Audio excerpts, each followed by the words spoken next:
Light of my life, wrapping me gently, leaves gliding up where spill into night. I've loved the world, shaped by these shadows, held in a long sweet song of time, time spent with you under a sky framed by the trees, bursting with light. Time could have stopped there, but then leaves shuddered still.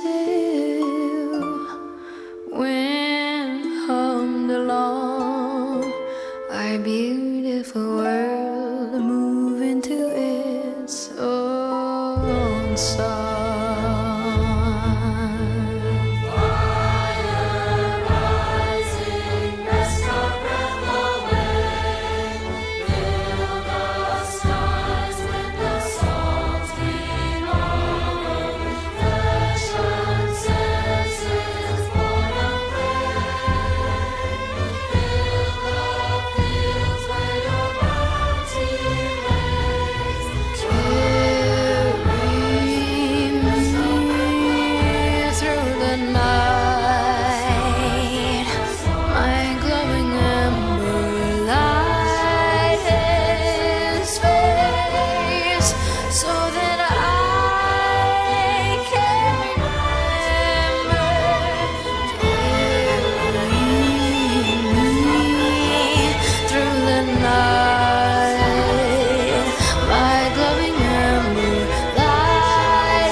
What is the use spending this last tear? How does it make this more painless to bear? In a blink of an eye, I will be bone dry, drunk by the smoke-veiled flickering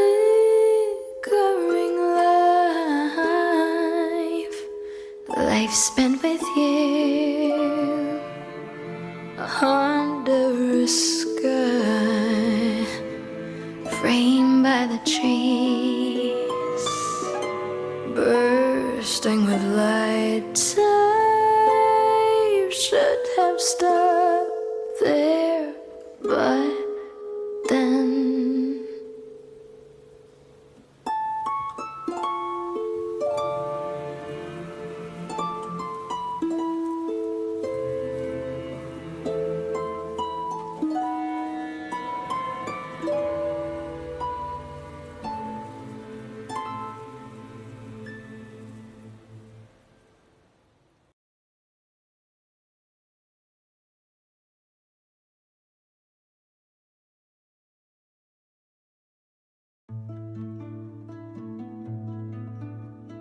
dead trees open up for me, teeming with all these crawling thieves, gnashing and scratching over your rotted rings. Dead leaves make a bed for me tonight, where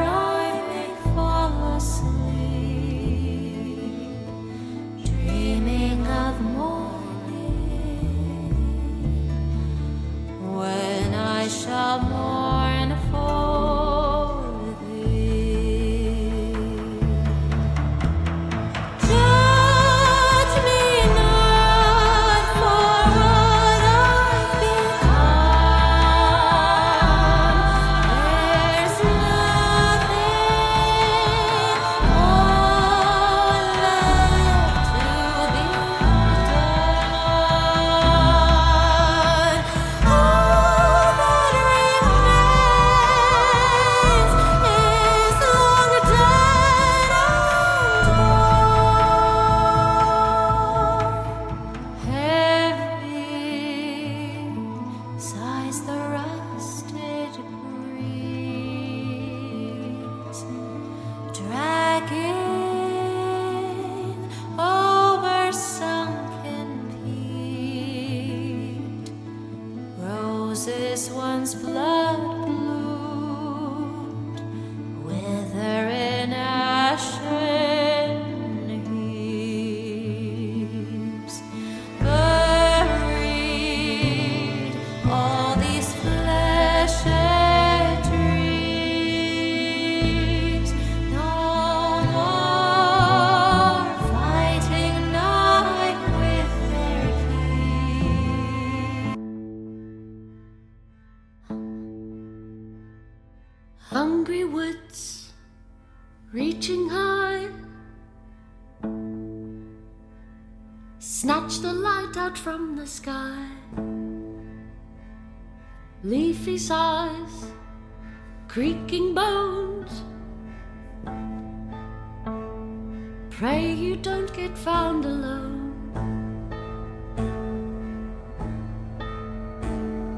Crickly crack, the branches pop, there grows the night that never stops. The tree that leans with twisted grin, her limbs are thrown, her soul is sin. Underneath the crooked moon stalks the king on cloven hoof, in pale decay and empty gloom. He comes for you.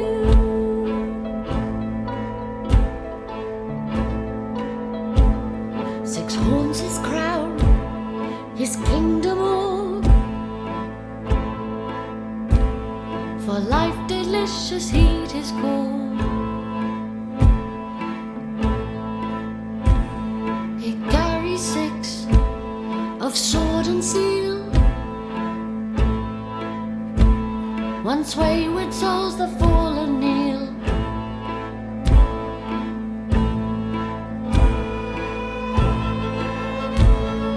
Run, don't shrink and cower, and join us at the witching hour. Skip and sing, thrashing light to smother the shrieks of endless night. Dance beneath the crooked moon, and rising rapture hand in hand, from pale decay and empty gloom, we'll comfort you. May our light embrace you too.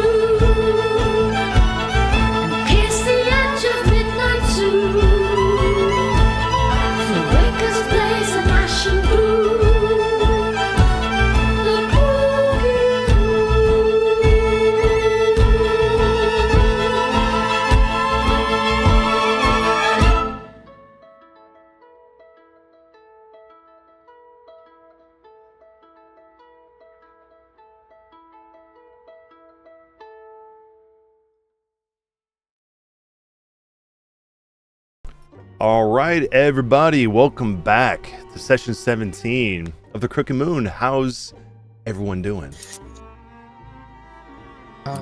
Good. Okay. Great. Good. Awesome. Doing better than Revan. Yes, absolutely Yeah. better than Revan right now. Cool. What are you talking about? I just came to lasso. It might be my intestines, but Something like that, yeah.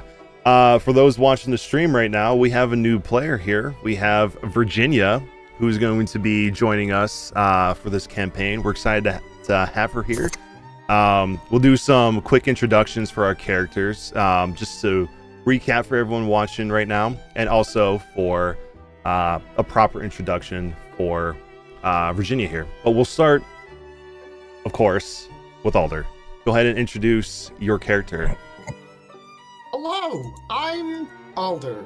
I have a silly little Russian Eastern European voice. There I am. Look There at he me is. go. I'm a big tree man. And I hit people with a stick unless I'm running for my life, in which case I've got control spells that I can lay down to help us get away if we need to.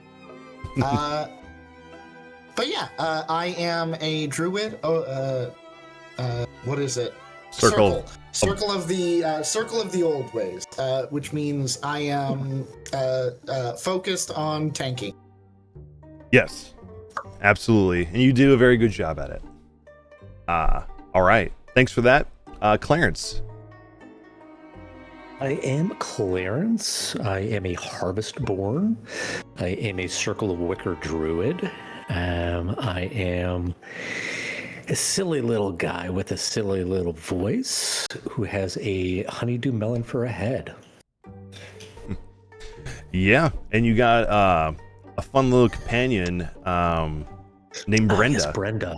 Yeah. Brenda's a little twig effigy. Does not speak, but she likes to stab. She does like to stab. Awesome. Thank you for introducing yourself as well. Dr. Morn, you're up next. Hi, I'm Ahab. I'm playing the reborn alchemist artificer. And I like to experiment and be cold and dismissive of everybody that's not in the party. He sure does. He's very foreboding. And for everyone else who didn't know before, he was a 2014 artificer. Now he's a 2024 artificer. So Yep. it will be interesting to see how they play out. But while I'm talking about that, check your character sheet, make sure it ported over right. I was, and everything actually did port over correctly, so looks good. Awesome. I'm surprised. Good. I'm glad to hear that. And thank you for sharing, of course. Revan, you're up next. Hi, I'm Revan. I'm playing the Azure-born monk of the Four Elements, who has more rage issues than a barbarian. And I kind of talk like this, so more, I don't know if that's edgelord or wannabe Batman, but that's Revan. The answer to those questions is yes. You're both. Yeah. Yeah. All right. Awesome. Thank you for introducing yourself. And of course, our newest player, Virginia. Introduce yourself and your character. Hi, I am going to be playing Virginia Gallows, or Ginger for a short nickname. She is a Hexblood warlock, and whatever accent comes out of me when I start talking is the accent that I'm going to commit to for the rest of the campaign. Hell yeah. Valid. Yeah, we're going to roll with what comes out, right? For sure. Yep. All right. Awesome. Glad to have you here. Yes. What race are you? Are you a tiefling, or are you the... Hexblood. Oh, that's... Oh. Yep. I thought that was the warlock part. Oh no, that's Hexblade. Very close. Yeah. Yeah. It would be interesting playing a Hexblade, but Hexbloods are like hag people. Yeah. Yeah. Custom lineage, or just a lineage, I think it is. Yeah, lineage. Yeah. Good old Ravenloft. Yeah, for sure. Awesome. Thank you for introducing yourself as well. Looking forward to having you in this campaign and seeing what kind of tomfoolery these guys throw your way when you first come in here. But of course, I'll reintroduce myself. I'm Wereraven. I am the dungeon master for this merry group of degenerates here, who have gotten themselves in all sorts of trouble and tried to do some crazy stuff in this campaign, to which they've been punished thoroughly. Just ask Revan. No. Awesome. All right, so now it's been 2 weeks since we've obviously played this campaign. We had a little bit of a break in there from Thanksgiving, but who would like to give the recap? Virginia, you are free to do so if you would like, but I don't expect you Wait, to. no, let me do it. I can try. Yeah, go for it if you would like to. You get a heroic inspiration if you do so. I'm purely joking. Please don't make me do it. Okay. I can do it. Okay. Dr. Morn, go ahead. All right. Well, the Battle of Foxwillow continued into this next or last session, where Revan had already been hit with the memory drain, where he was already at 4 intelligence. So he was very close to being at, in the ground if he was hit with another one. But he hadn't gotten it back for pretty much a majority of the fight. So while he was continuing to fight with his pea brain, we were attempting to defend him.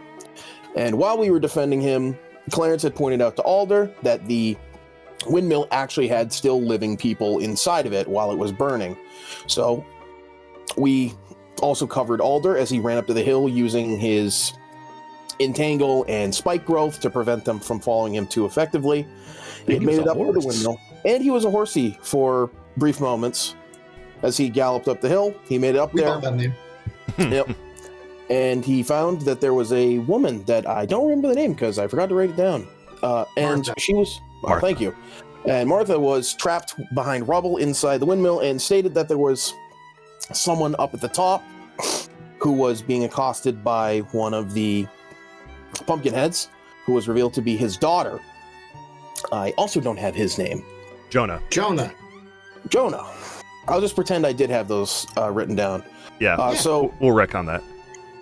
as Alder smashed open the door to get into the burning windmill, Clarence turned into his final form, Spider Clarence, and climbed up the windmill and talked with him, and was able to surprisingly resolve the situation between Jonah and his Pumpkinhead daughter. And after a couple of rolls, they were able to get out of the windmill with minor injuries, and only Jonah fell all the way to the bottom and smashed his head, but he was fine. And they were able to get out of the windmill. Revan was hit with another memory drain, which reduced him down to 1 intelligence. But we cleaned up the remainder of the pumpkin heads, and we had reconvened where we had found out from William that he had left a bit of information out about the pumpkin heads and who owns the cornfield. Who is the current owner of the cornfield is someone known as the King of Corn. Mhm. And we have to go around and kind of not interrogate, but question the 5 remaining people still within Foxwillow of any information we can before we go storming into the cornfield, which we also noticed that our friend Madeira had, I don't want to say made a deal, but had entered the cornfield without us. And that was the last we had seen of her from last session. Exactly. And we put I believe Revan- she said something to the corn and it opened up Yes. and she walked in. Yes. And we put Revan to bed. He needed it. So we tucked him in. Yes. He was having a Goonies moment there where he was just going "Huh?" at everybody. Yeah. But he's okay now. Well, he's okay physically, mentally. I don't know. We'll find out soon. And Awesome. also, this is all going to have to be re-explained to Revan again. Because he did not remember any of that. Yeah, that's true. The memories of what just happened are not going to be there. But awesome. Thank you for that recap. I don't think there's anything I need to touch on because you covered everything. But we'll get into our warm-up question now. So for today, starting with Alder, of course, what does your character see when they look in the mirror?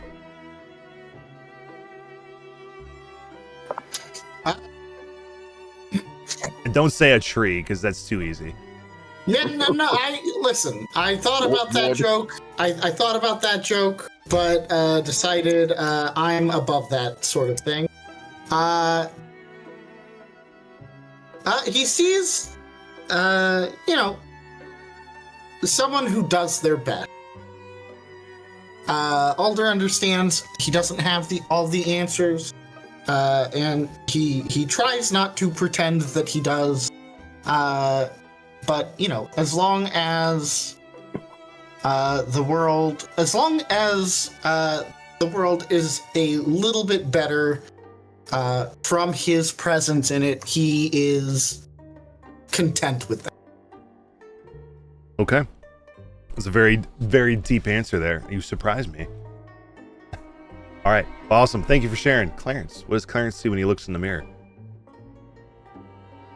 I think he's becoming more aware of the subtle changes when he ages, like little wrinkles in his melon skin, maybe some discolored spots.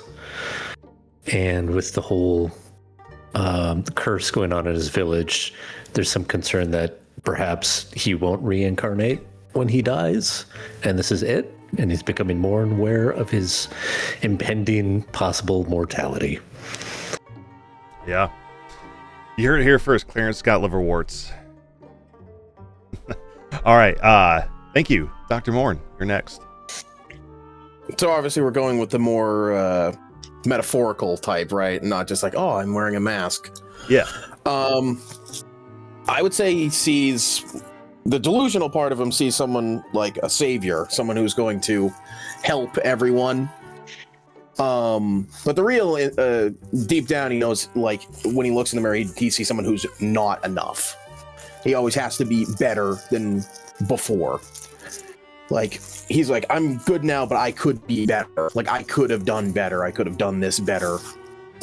And so he's always sort of critiquing himself with like a want of, he can never be like, yeah, I did enough. It's like, nope, he has to do better than what he did before. Yeah. Okay. By the way, were you opening up a halls there? Because I heard every bit of that process. No, I was crumpling up a piece of garbage because I lost my mouse and had to buy a new one. Oh, gotcha. Okay. It sounded like you're unwrapping like a little cough drop or something. It was... Did you try putting out a mousetrap? I did, but it didn't work. Oh. That pesky mice, you know? But anyway, thanks, Dr. Morn. Revan, what do you see when you look in the mirror? So when Revan looks in the mirror, what he sees is haunting memories of the past. He sees himself covered in the blood speckles of Samuel's blood from when he killed him. And kind of like Morn, Revan is he's power hungry. He wants to be able to destroy what, you know, goes bump in the night. He wasn't strong enough as a kid, and he made a big mistake, and someone was sacrificed for power, essentially, and it's not enough. So there's a lot of guilt and shame. And an anger towards himself. Yeah. Makes sense. Now, I think your question of edgelord or Batman, I think it's more edgelord now. Yeah. All right, awesome. Thanks for sharing as well. And I always imagined more Red Hood, to be honest. Yeah, you know. That's going around killing people and violently, like when you shotgun blasted that guy. Yeah, right. Yeah. All right, and for Ginger, what does Ginger see when she looks in the mirror? Ginger, I think with all of like the different echelons that are going on in her brain, I think she sees herself normally up until she makes eye contact with her own reflection, and then she can sort of see like her cheekbones soften and her eyebrows kind of like shift and reshape, and she sees her sister like alive and like whispering to her. And the second that she tries to like lean in and begin to listen, that's when the mirror kind of like shifts back to her, and so she tries to avoid her reflection at all costs. That makes sense. All right, you heard her first. Ginger is a vampire. She can't look in the mirrors. That's exactly what I was just thinking. Surprise! Yeah, right. Awesome. Thank you all for sharing that. We will now switch to the scene we were at. So, music, where'd you go? Come back. There we go. Okay. So, Ginger, obviously, we'll introduce your character here in a second, but to see if you can't see anything on Foundry, just look at Discord so that way you can see what everyone else can see at the moment. But I will bring your character in here in the moment, but we'll wrap up with what these guys are doing first. So, for the five of you, you guys had just ended the last session seeing Madeira enter the corn after seemingly speaking to somebody that you guys couldn't see before the cornfield opened up to her and she entered inside. Obviously, you guys have already long rested, but in game you haven't rested yet. So for the 5 of you, what would you like to do? Is Alder's Revan going out to the corn. wait, hold on. Before we do anything, is Revan back to a intelligence in which he can understand what is going on? If you have We not haven't rested rested yet no. in game. Right. I would stop. I would stop Alder if he's still walking off. He is. Yeah, Alder will stop briefly. What are you doing? I am going to find out what happens to friend Madeira. Alder, look at Revan. We need to regroup after this, and I'll gesture to the partially burnt buildings and the piles of pumpkin heads. Maybe if we get over there, we can shout to her and she'll come back. If we wait, it might be too late. She might be lost to the corn. I cannot do anything to help Revan right now. There may yet be something I can do to help Madeira. I will, obviously I was not restraining Alder in any regard because he's much physically stronger. I just released my grasp on him. Okay. And yeah, I'm gonna rush to the corn as fast as I can. Okay. No, this was before we went inside, right? Yeah. Yeah. Well, you. I am totally pecking at one of the pumpkin heads. Okay. Their poor burnt bodies. Not their bodies, the pumpkin-y goodness head. Okay. And I keep side-eyeing Clarence. Okay. Uh-oh. Oh yeah. Better get him to bed soon. All right, Alder. So you're gonna head towards this cornfield over here. I Yeah. was going to go with Alder as well. I'm gonna make sure Revan doesn't wander off. All right. Sounds good. All right.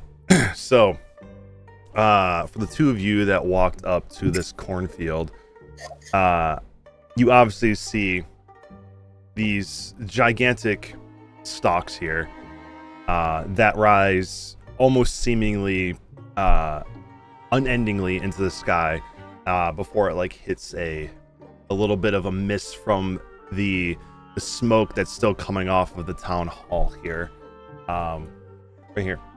But they are thick and close together. Almost seems like you can't find a way in initially.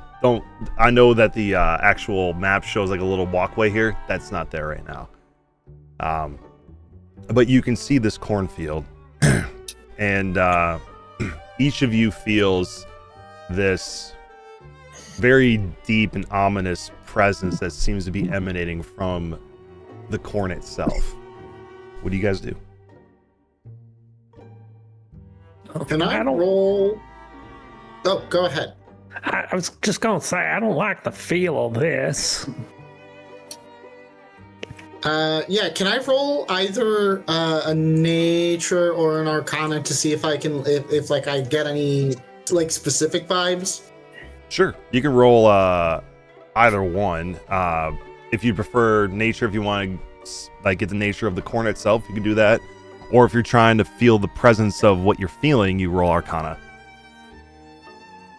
To nature. And I'll guide. Why not? Let's throw a 4 now. Well, Casual 31. All right, 27. Yeah, this corn is, while the corn stalks themselves are natural, they are unnaturally close together and unnaturally tall. And they seem almost impenetrable to walk into. If you were to try to push them aside, it almost seems like they would be too rigid for you to even force your way in. You could try. so it's like a solid wall. Almost like a solid wall, yeah. And I'm gonna shout out to Madeira. okay. Oh. You shout for Madeira. Madeira, How did you get in? come back. Let me in, friend. you say this, and all you can hear is the sound of your voice echoing into the corn, and the sound of a murder of crows deep within the cornfield starts squawking.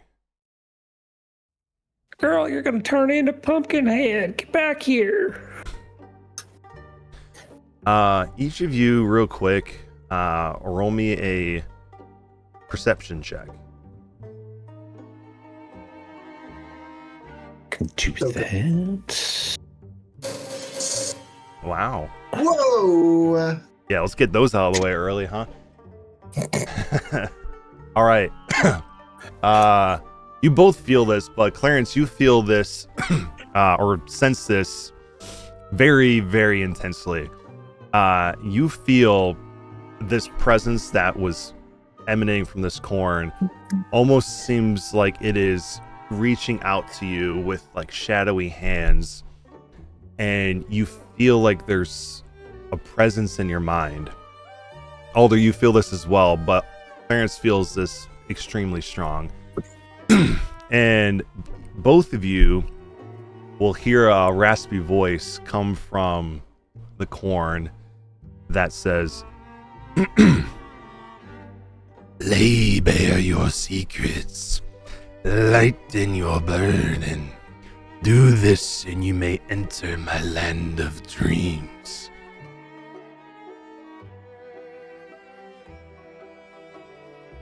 What do you do? I think we should put a pin in that for now. I think if we just go to sleep later, we could probably enter the land of dreams. Oh. Alder, God damn it. what if I put Branda and throw her in that cornfield? She might be able to sneak up on that Madeira. Okay. Don't want the corn to know, though. Oh, it's a secret. The corn's listening. Then Clarence will pick up Brenda from presumably his shoulder and then try and football throw her as far as he can in the direction of where Madeira entered. Okay. You will throw Brenda, and you will actually see her, because she's small enough, she'll slip between the stalks, and you'll hear like the sound of dry leaves for a moment before, just 10 feet to your right, you see her get spat back out. Well, shoot. Okay, well, that didn't work. Maybe you should just sleep on it.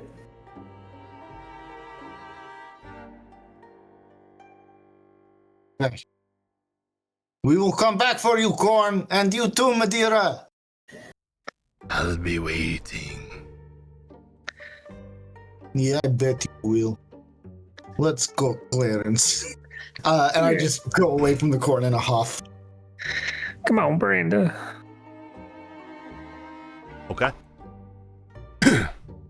So you guys will head back, and Dr. Moore, during this time, you see Revan pecking at one of the pumpkin heads that's just lay burst on the ground.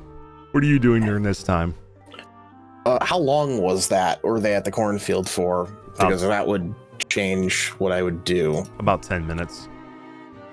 Okay, within those 10 minutes, I'm going to use my Tinker's Magic and create 2 manacles. Okay. To prepare for having to most likely restrain Revan so he'll actually sleep. This poor Revan right now. It's being bound. All right. Yeah. You'll make your 2 manacles then. I'll consume the 2 charges. And I just want to... Oops. After creating those, essentially, where I more likely just like quickly piecing them together with what I have in my pack, I'll make sure... I'm gonna kind of go over to... Is William still there? No. Okay. I'm going to grab Revan, and I'm going to guide him into the inn. Okay. Of course, when you come into the inn, Martha's still there. she's still sweeping the floor in there like she was when you first came here. And she'll excuse me, as you guys will enter, she'll look at you two and she'll say, well, my, what happened to him? I have like pumpkin guts hanging from my beak and everything. He looks a little I'll kind of just he's looking a little peckish. Wordlessly, I'll just kind of open up my my coin pouch and how much for a room? Oh, don't worry about that, honey. It's first night's free. You did save us at the windmill and all. Anyway, don't worry about it. Okay, can I have the key? And I'll kind of hold out my hand. Oh, you just can go in there. There's no keys for the rooms. There's no locks on the doors. Nope. Well, there's a deadlock, but that's from the inside. Okay, I begin to just drag Revan over to his room. Or not drag, but can be like, okay, come on this way. Pushing him. Is that what you're doing? Yep. Okay. All right. So you'll bring Revan up to his room. At this point, Alder and Clarence, I almost called you Brongles, but that's not your character's name. It is your name. You guys will come. You'll come back to the Hooded Lantern here. Anything else you guys are doing? I'll assist Dr. Morn in, strapping down Revan. Okay. I'll hand him another set of manacles. I'll get the feet. I'll get the arms. I'll supervise. Clarence, can you, I know you have your wicker thing. Can you, weave, a muzzle or something we can, tie around his beak so he does not peck himself in his sleep? Well, let me see. What can I do?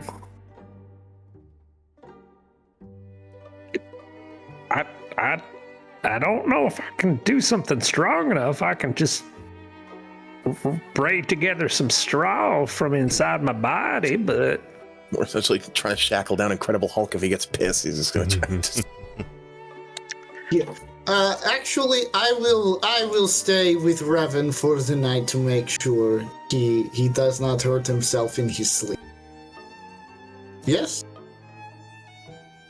You're sure?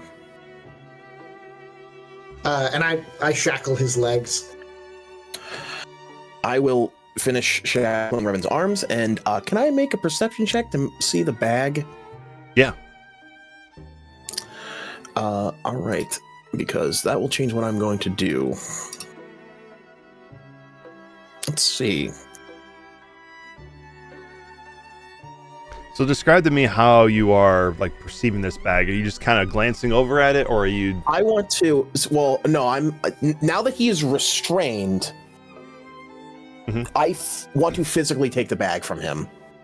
Okay. You do it with ease. As soon as he grabs the bag, I'm going to start fighting tooth and nail against the restraints and everything, because there's the magical connection. He said that I have to have it, so I'm going to start freaking out over it. I want to stick my hand in the bag and see if it has magical properties. Well, I know it has magical properties, but Yes. currently, I want to stick my hand in the bag now that I know he can't stop me from taking it. I mean, yeah, it still has magical properties, but when you do reach into it, I mean, there was nothing else you put in that bag, right? Correct. Okay. Yeah, there doesn't seem to be anything in it. And there's no signs that the lurker is not in or out of the bag. Correct. Based on your perception check, it doesn't seem like it's in it. Okay. So I kind of want to hold the bag up to Alder and Clarence. And I don't think the pal Revan is bringing around is in the bag currently.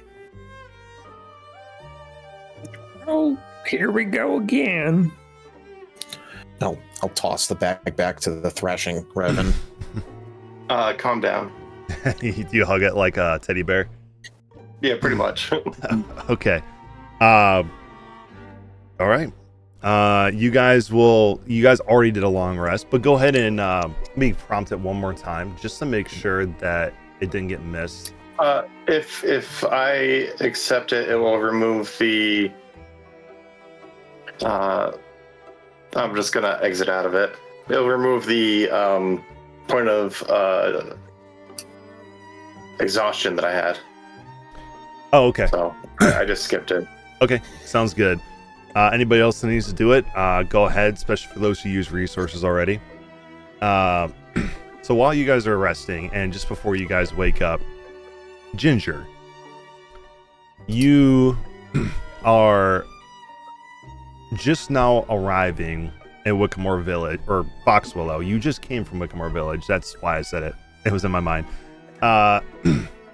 You've witnessed what a small town, or a bigger town, I guess I could say, here in Wickamore Hollow since you've arrived.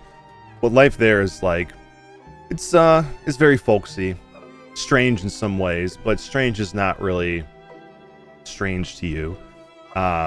You attempted to go seek somebody at this house that the mayor in the village told you was the Lauren lady that could possibly assist you in finding what you're looking for.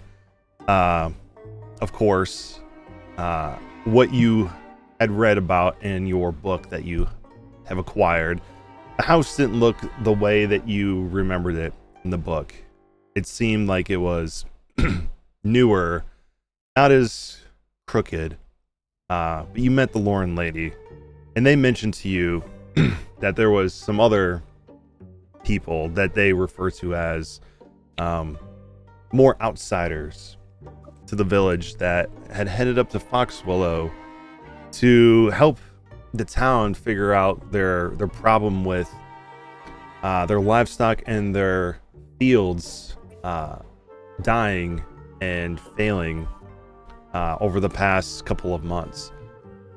And as soon as you arrive here at the crack of dawn, the first thing that catches your eye as you are coming up from the south of town here is this windmill down here to the south. It is still standing. The stonework of the building is still intact, but all of the wood from the fan that would turn while still spinning is completely charred and burned and still smoking at this point, but not on fire. And as you get closer to town, you see these other two buildings right here and right here are also charred and burned. The rest, though, are intact.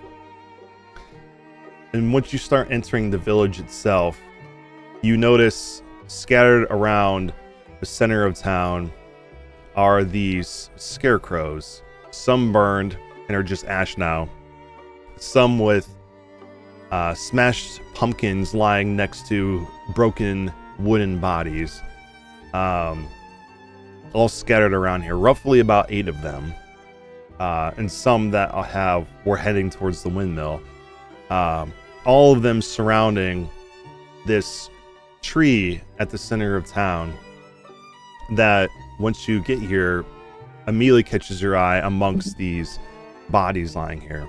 This tree is completely made out of metal, and on the branches you see 13 birds all staring at you as you walk into town. Whether you're walking around the tree or towards the tree, the eyes follow you. So what do you do? Ginger's gonna walk around the tree a couple times just to absolutely confirm that the birds are watching her and not just kind of looking in her direction. Yeah, with your passive perception, they are 100% following you. As you walk around the tree, they are turning on the branches to watch you. All in unison. Ginger's gonna kick the tree. Okay. You kick the tree and you hear a little metallic clang as you do, but the birds continue to stare. Well, that's just fucking rude now, isn't it?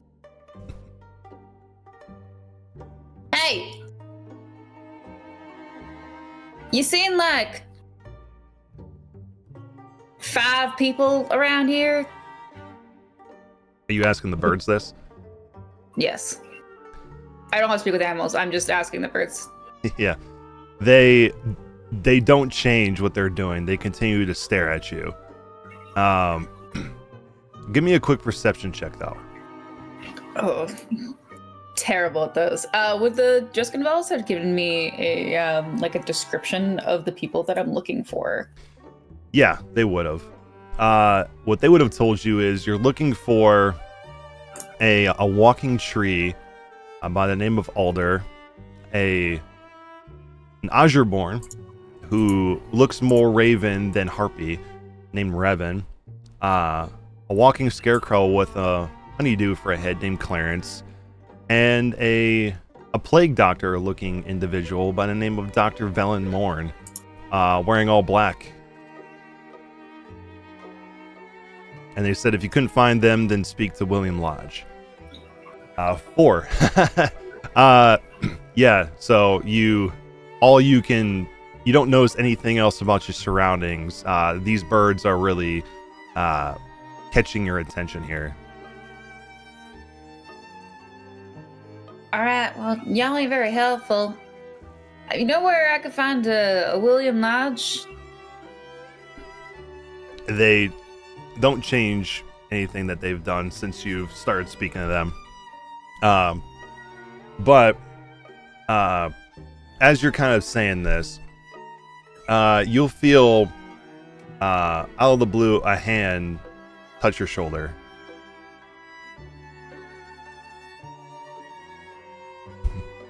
Oh, I'm sorry. Didn't mean to scare you, ma'am. You don't look like you're from around here. You lost? Lost the word for it. I'm looking for folks. What kind of folks? A tree guy, a doctor, a bird one, and one with a honeydew for a face. And if those don't sound familiar, a guy named Will. Is that helpful? Well, that is mighty helpful. You've named all kinds of people I do know. Will is actually me. Nice to meet you, lady. My name is William Lodge. Well, that checks something off my box. Pleasure to meet you. Well, hopefully I can help check those other 4 boxes, because the 4 you're looking for are just in there. And he points to this building right here. Said they're taking a rest for the night. They had a bit of a, well, and he'll look to the bodies on the ground. A bit of a kerfuffle here in town. As you can see, the town was burning when I brought them here, and these fine folks, well, if you want to call them that, tried to accost them, and they put them down. Okay, so long night of burning for him then. Hate to disturb him. Well, I'm sure they'll be up in a little bit, but well, I didn't catch your name, by the way. You can call me Ginger.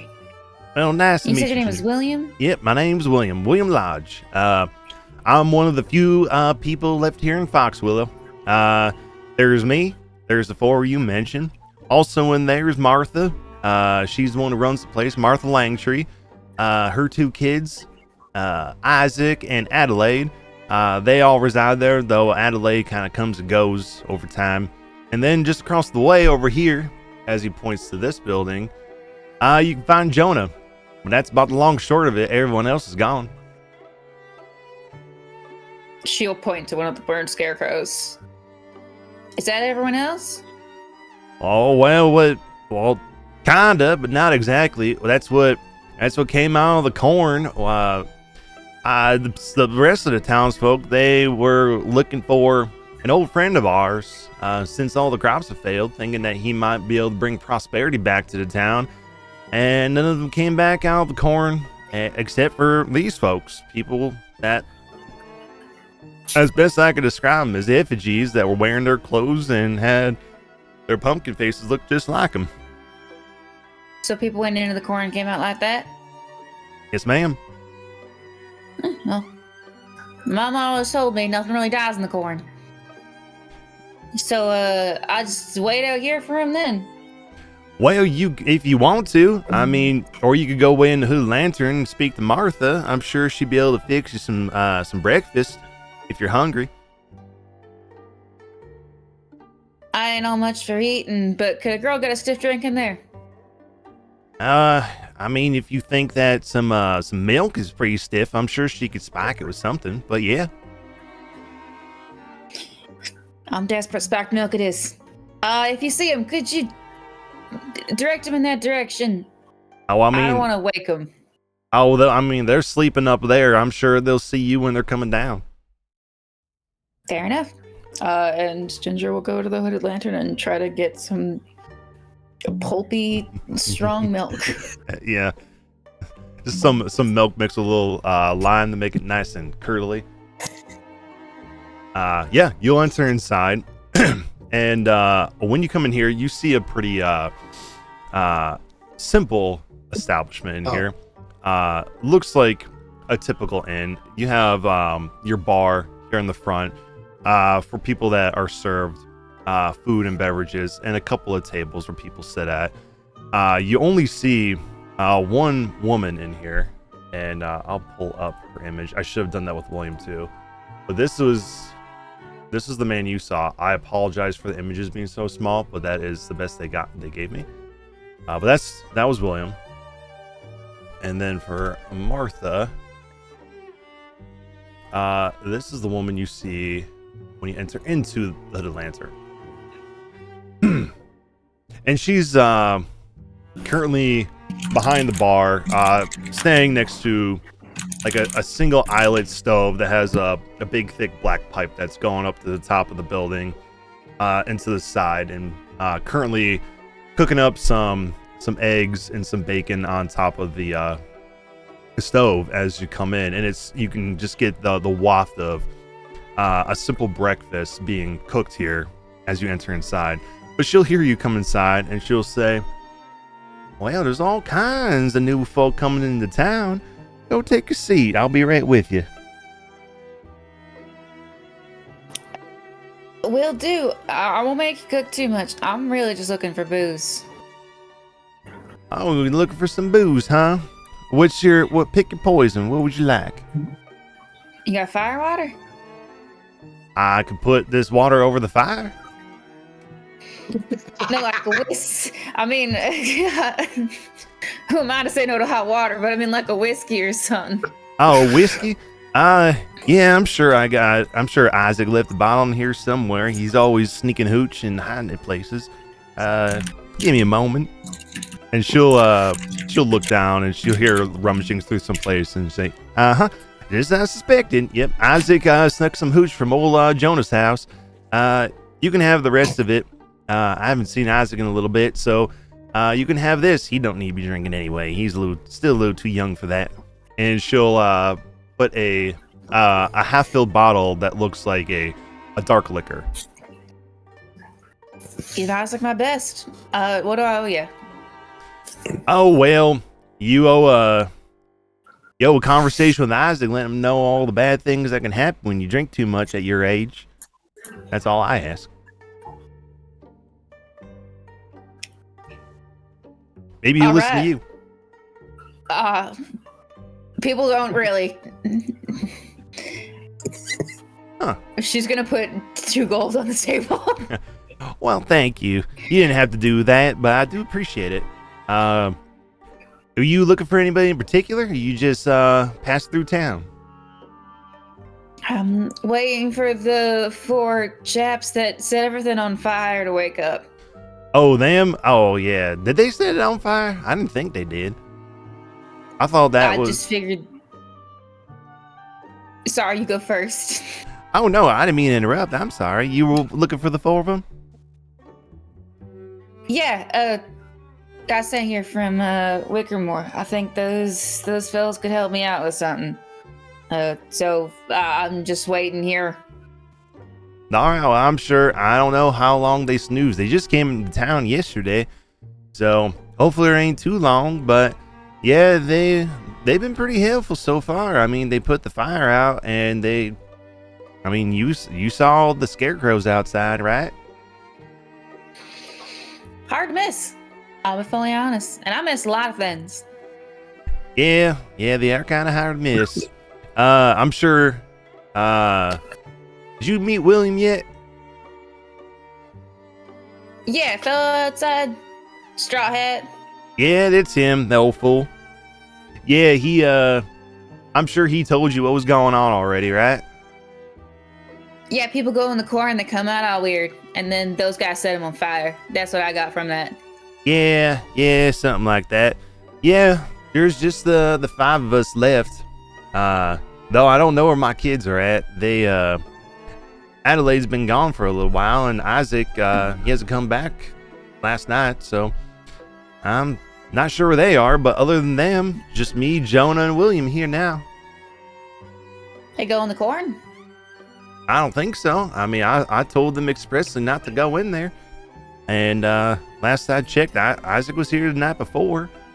I mean, not to disparage your parenting, miss, but you also told him not to drink, and here he is with half a bottle missing. Well, teenagers, they don't like to listen to their mama, but I sure hope that they didn't go in the corn. If they did, I'll go in there myself and I'll beat them senseless, even if I don't make it out. I'm sure you won't have to do that if they're in the corn. I know. Send one of the guys who set everything on fire in there. Well, maybe you guys will be able to find where Isaac is. I mean, he can't be far. Probably in one of the buildings, probably passed out, drunk somewhere. Probably found another bottle from Jonah and went and tried to hide it somewhere else. But I don't know. I'm sure he'll turn up somewhere. Anyway, you sure you don't want any breakfast? Yeah, I'm sure. Thanks for the whiskey. You're welcome. I'll just wait here until they get up.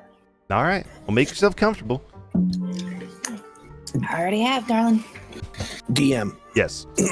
At this point, what I like is this when we would be sleeping? Yeah, just before you guys wake up.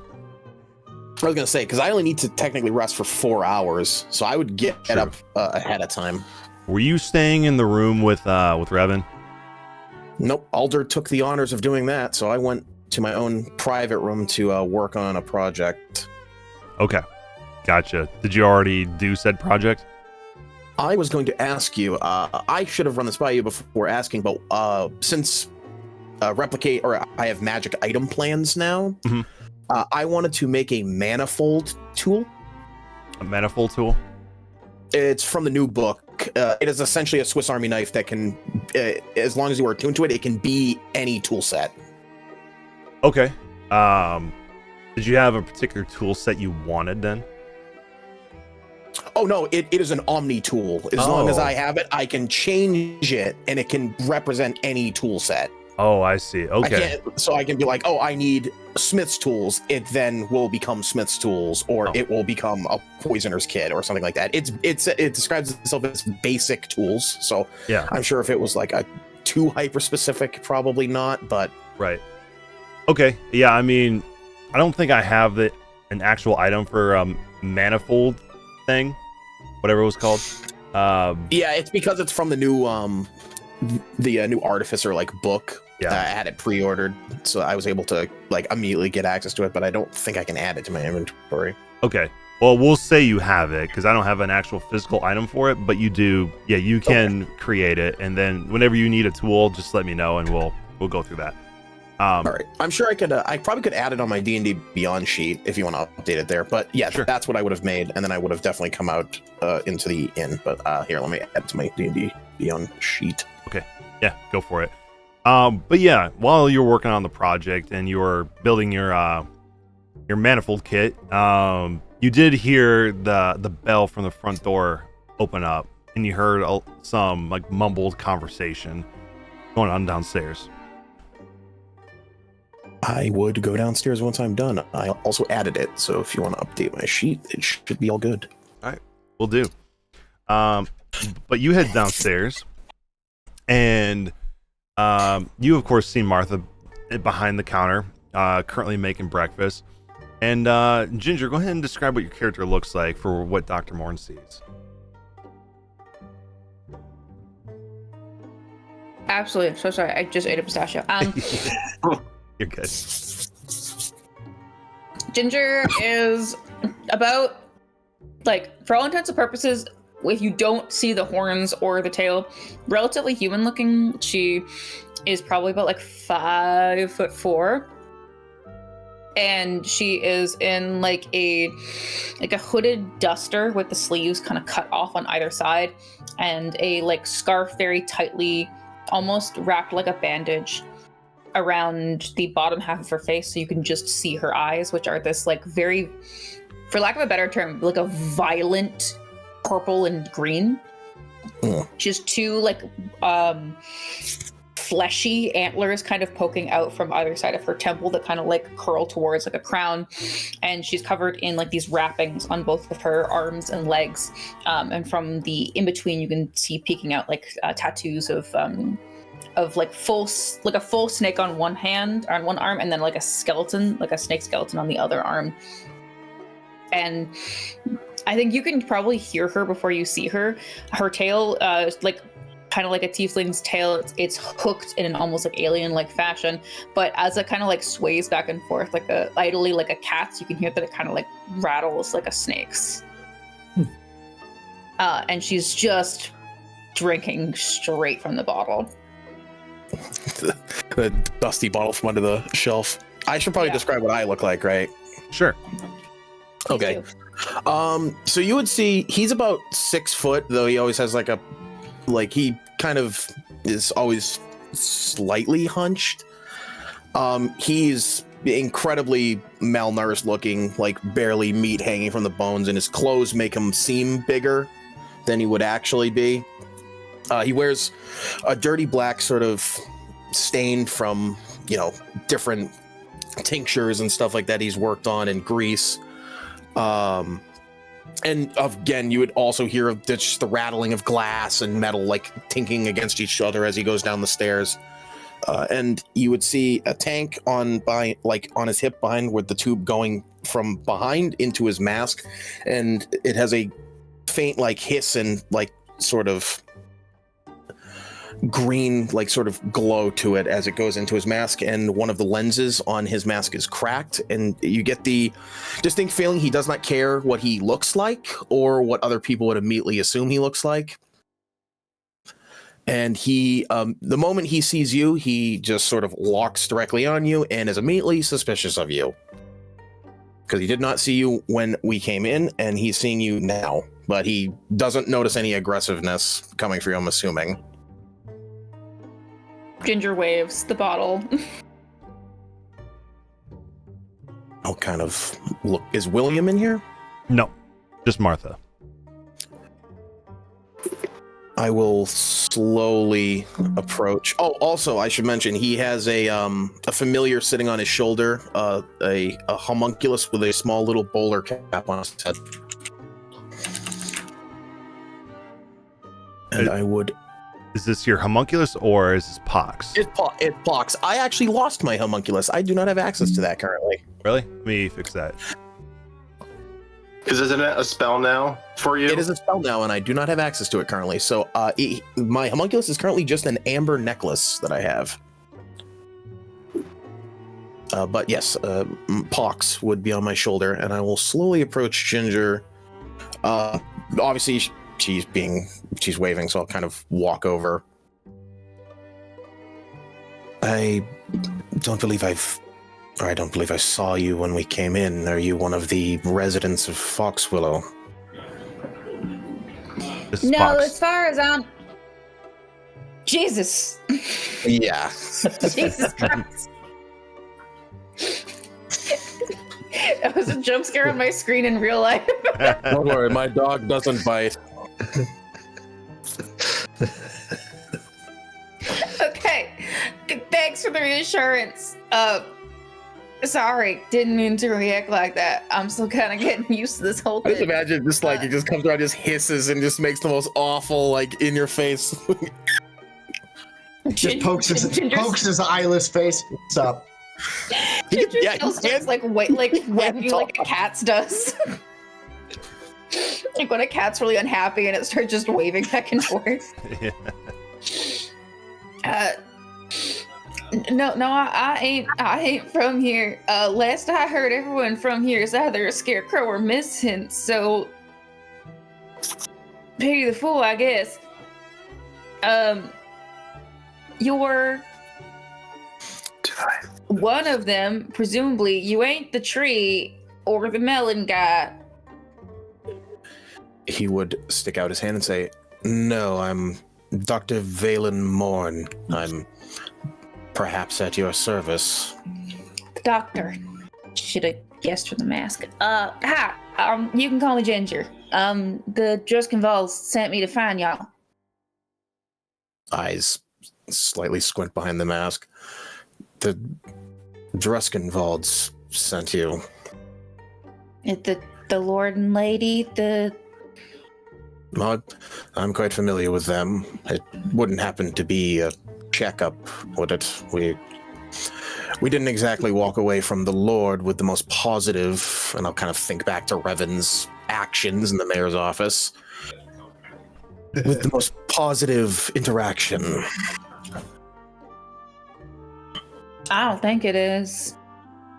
I'm looking for someone here. They said you guys might be able to help me, or at the very least, I don't know. You're looking for the same kind of thing I am.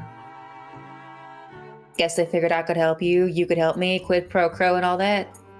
I think that's what that means. Yes, that is what that means.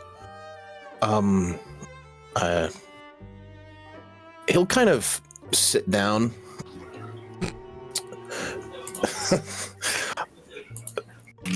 I don't want to poke into your business, so I won't ask, but is the person you're looking for from here then? Because I hate to inform you, but if they're not one of the 5 remaining, they're not alive.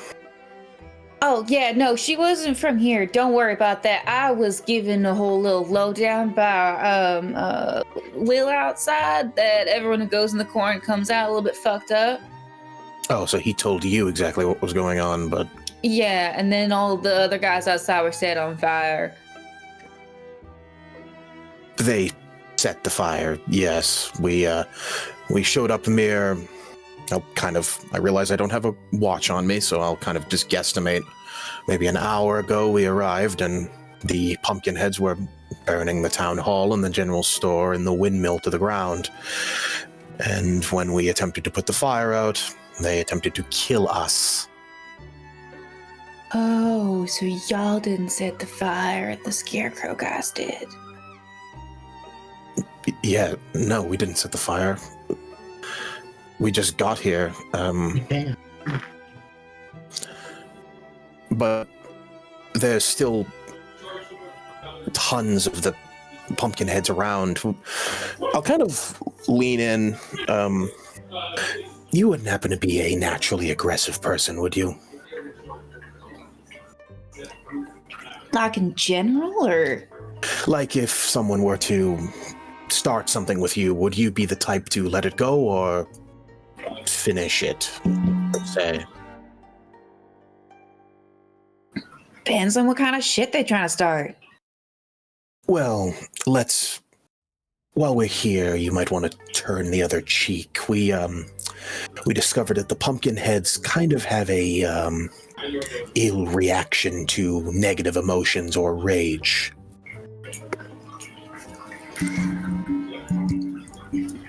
Okay, so okay, I think I can do that. I wouldn't call myself aggressive. I can be a bit of a bitch sometimes, but that's sort of more of a personality trait, not really an anger thing. That's good. He's kind of like, this is the 8 charisma kicking in, is he's just going to keep rattling off things to you, like directly without even really, he's just considering your input and then being like, okay, next question. And with the 20 charisma, she's being very patient. Yeah.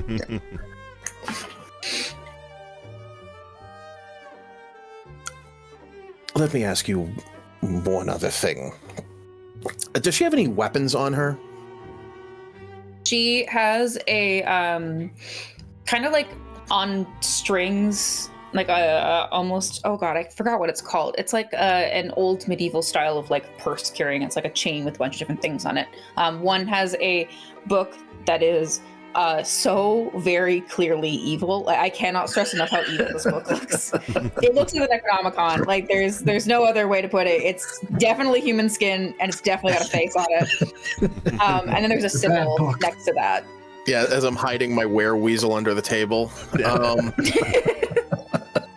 Oh shit! I forgot to feed him. That's all you hear. I actually am gonna go retrieve him before we go do anything though. But perfect. That visuals don't bother him at all. So he'll just look at that and be like, okay, nice. So you're some kind of spellcaster. Yeah, you could say that. And you know how to fight. That's not him insulting, that is him just genuinely trying to like be like, okay, this person wants to help us. These things are incredibly dangerous. 8 charisma, a 20 intelligence, but I mean, yeah, I've gotten into 1 or 2 scraps. I mean, I prefer to talk it out, all things considering, but I mean, if I have to, I have some things that can be used to harm physically instead of mentally. okay, because these things they are mindless killing machines.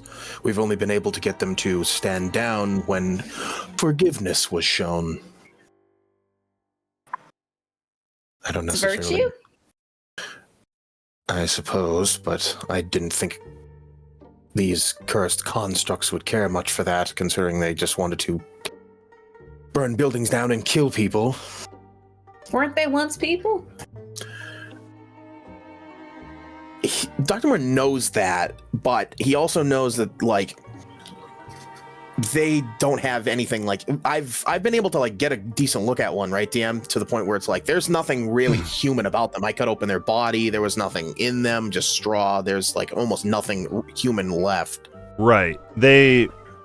From what William told you, and from what you've seen so far, they are dressed in the exact clothes that they were wearing before they went into the corn, and their pumpkin heads had been carved to look like them. So, other than, I mean, obviously it's an obvious carving to you, but to others who know them, it looks just like their lost one. They resemble the person they were, but there's not really much of a remnant of them in there besides their clothes. He'll hold up a finger. Wait. And I will pull out a piece of paper and I will draw the bird that I've seen on their shoulder. And I will push the piece of paper over to Ginger, and I'll tap it with my finger and say, you wouldn't happen to see any birds that look like this, would you? What you see is a crow standing on a scarecrow, and it looks like a normal scarecrow, but the one thing that stands out to you, especially from the scarecrow and the crow itself, they both have the same eyes. They have these 4-star, like, it looks like a literal 4-star that it's in the color of amber in both the scarecrow and the crow. Only birds I've seen are the creepy fuckers outside who wouldn't give me any information. Would I recall that, DM? You don't remember necessarily looking at any tree or any birds outside. You guys are a little busy fighting pumpkins. That is true. Hold on, I think I can help you out even more. I'm gonna go over to Clarence's door, and without really caring, I'm gonna wail on it because I know he doesn't need as much rest either. Okay. Clarence, we have a visitor. I'll open the door. What's all this commotion about? It's the middle of the night? Morning? You weren't sleeping. I know, but I like me time.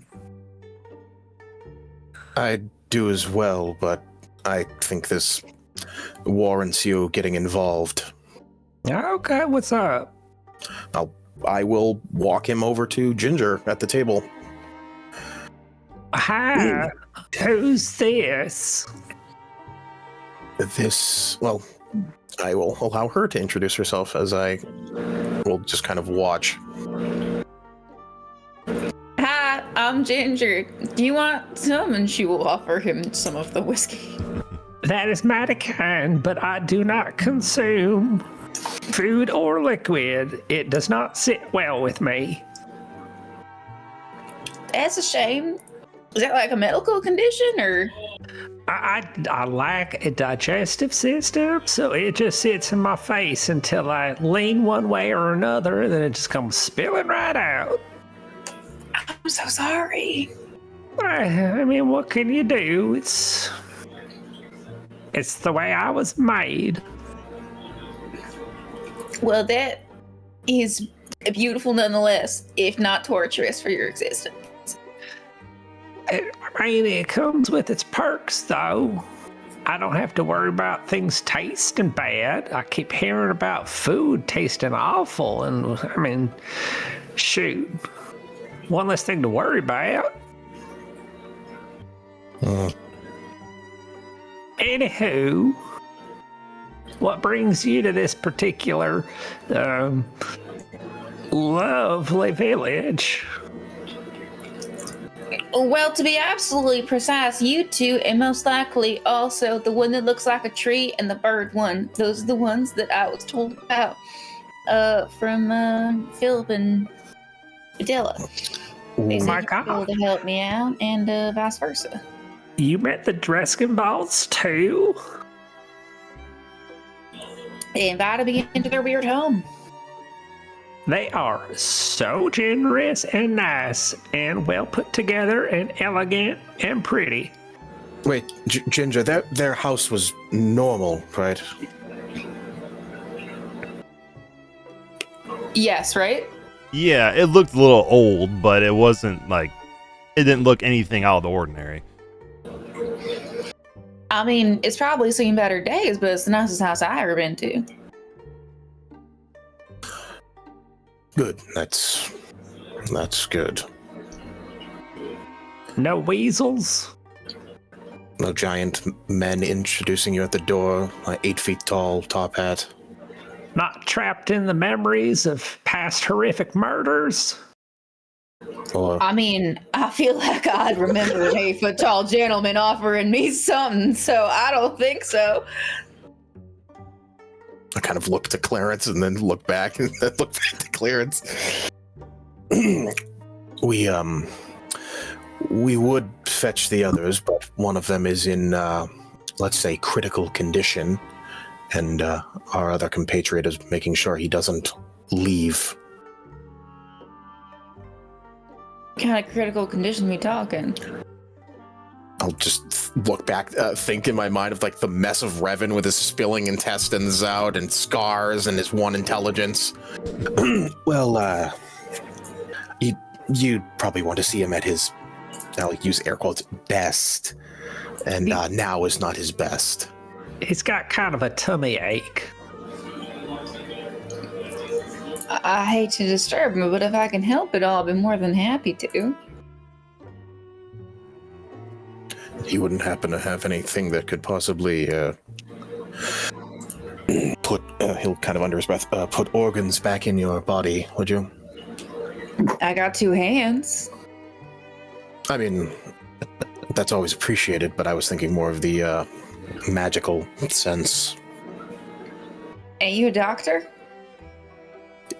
Yes, but I've put this man back together more times than I can count, so it's getting to be kind of a... what's the definition of insanity? Doing the same thing over and over again and expecting things to change. That is Kind the of very like that. that is the very definition of insanity. I'm more of a putting things into people's bodies that shouldn't be there, not really vice versa. I got a healing potion or two, but if that ain't gonna help, I guess all No. you can really hope for. I got a needle and thread. I'll, Screw it. Why don't we just take you up there and you can just see for yourself, and then you can meet your tree that you're looking for. This is going to be so bad. We have him shackled to the bed. He has one intelligence. Alder's like half asleep watching him. I swear, we're doing this for his own good. And listen, I trust you. I have no reason not to. I'll head upstairs. I'll open the door to Revan's room. All right. I mean, at this point, Revan's intelligence has come back, but he's still he's still pretty banged up. By the way, before I forget, Revan, go and roll a con save, please. We did do this last session, but I will. Oh, if this is a new Happen. day, DM, I would like to attempt to alleviate some of his symptoms with a medicine check. Yeah, for sure. Where'd my character sheet go? Did we roll it last time? Because I don't. If it I did, thought we did, but I can do it again. Okay. DC 10. Constitution. Oh, wait, did we Uh-oh. lower it? Well, wait, hold on. I'm trying to remember back. Did you If you're guys talking do about the poison condition? I thought this effect only took place when he rested, like when he slept into the next day, right? Yeah. Yeah. I'm just taking I care don't of it think now. I was gonna say, I don't think we rolled for this. Okay. Well, you failed, so I'm gonna put this on I you. will have Omen try to fix that. Okay. Although it has to be a 4, but Omen will use 2 for joy. Okay. Go ahead and roll that D4. We'll see what we get. Oh, so close. Not quite. All right. You will wake up when you do wake up with the poison condition, lingering injury. Okay.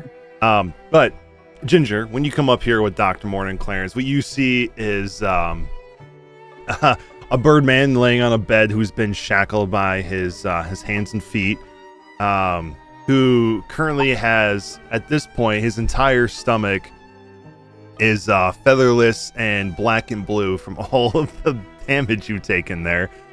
And you can see that there's a hole in his stomach.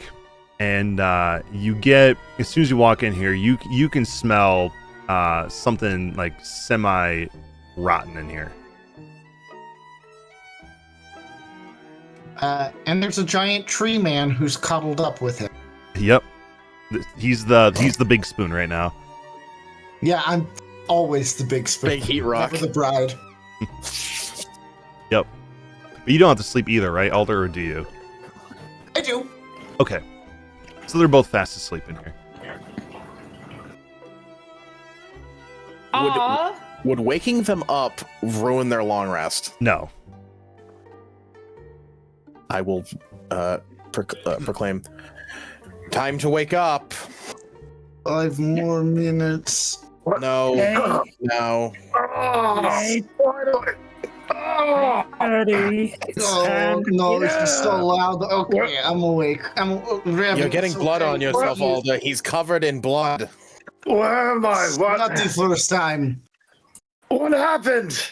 Shh, it's okay. We'll explain it. It's Just not okay. You're not well. it's gonna be okay. In theory, I'm still cuddled up with the bag. I'm going to immediately check inside the bag, which is something I haven't done in days. Mhm. But Roll a d6 to see what it would have Yeah. been. By the way, what he's I talking know- about is he has a bag that has this creature in it known as a lurker in the dark that lives in it. So it wouldn't have come out today. But yeah, every time he long rests, he has to roll a d6. On a 1, it comes out of the bag.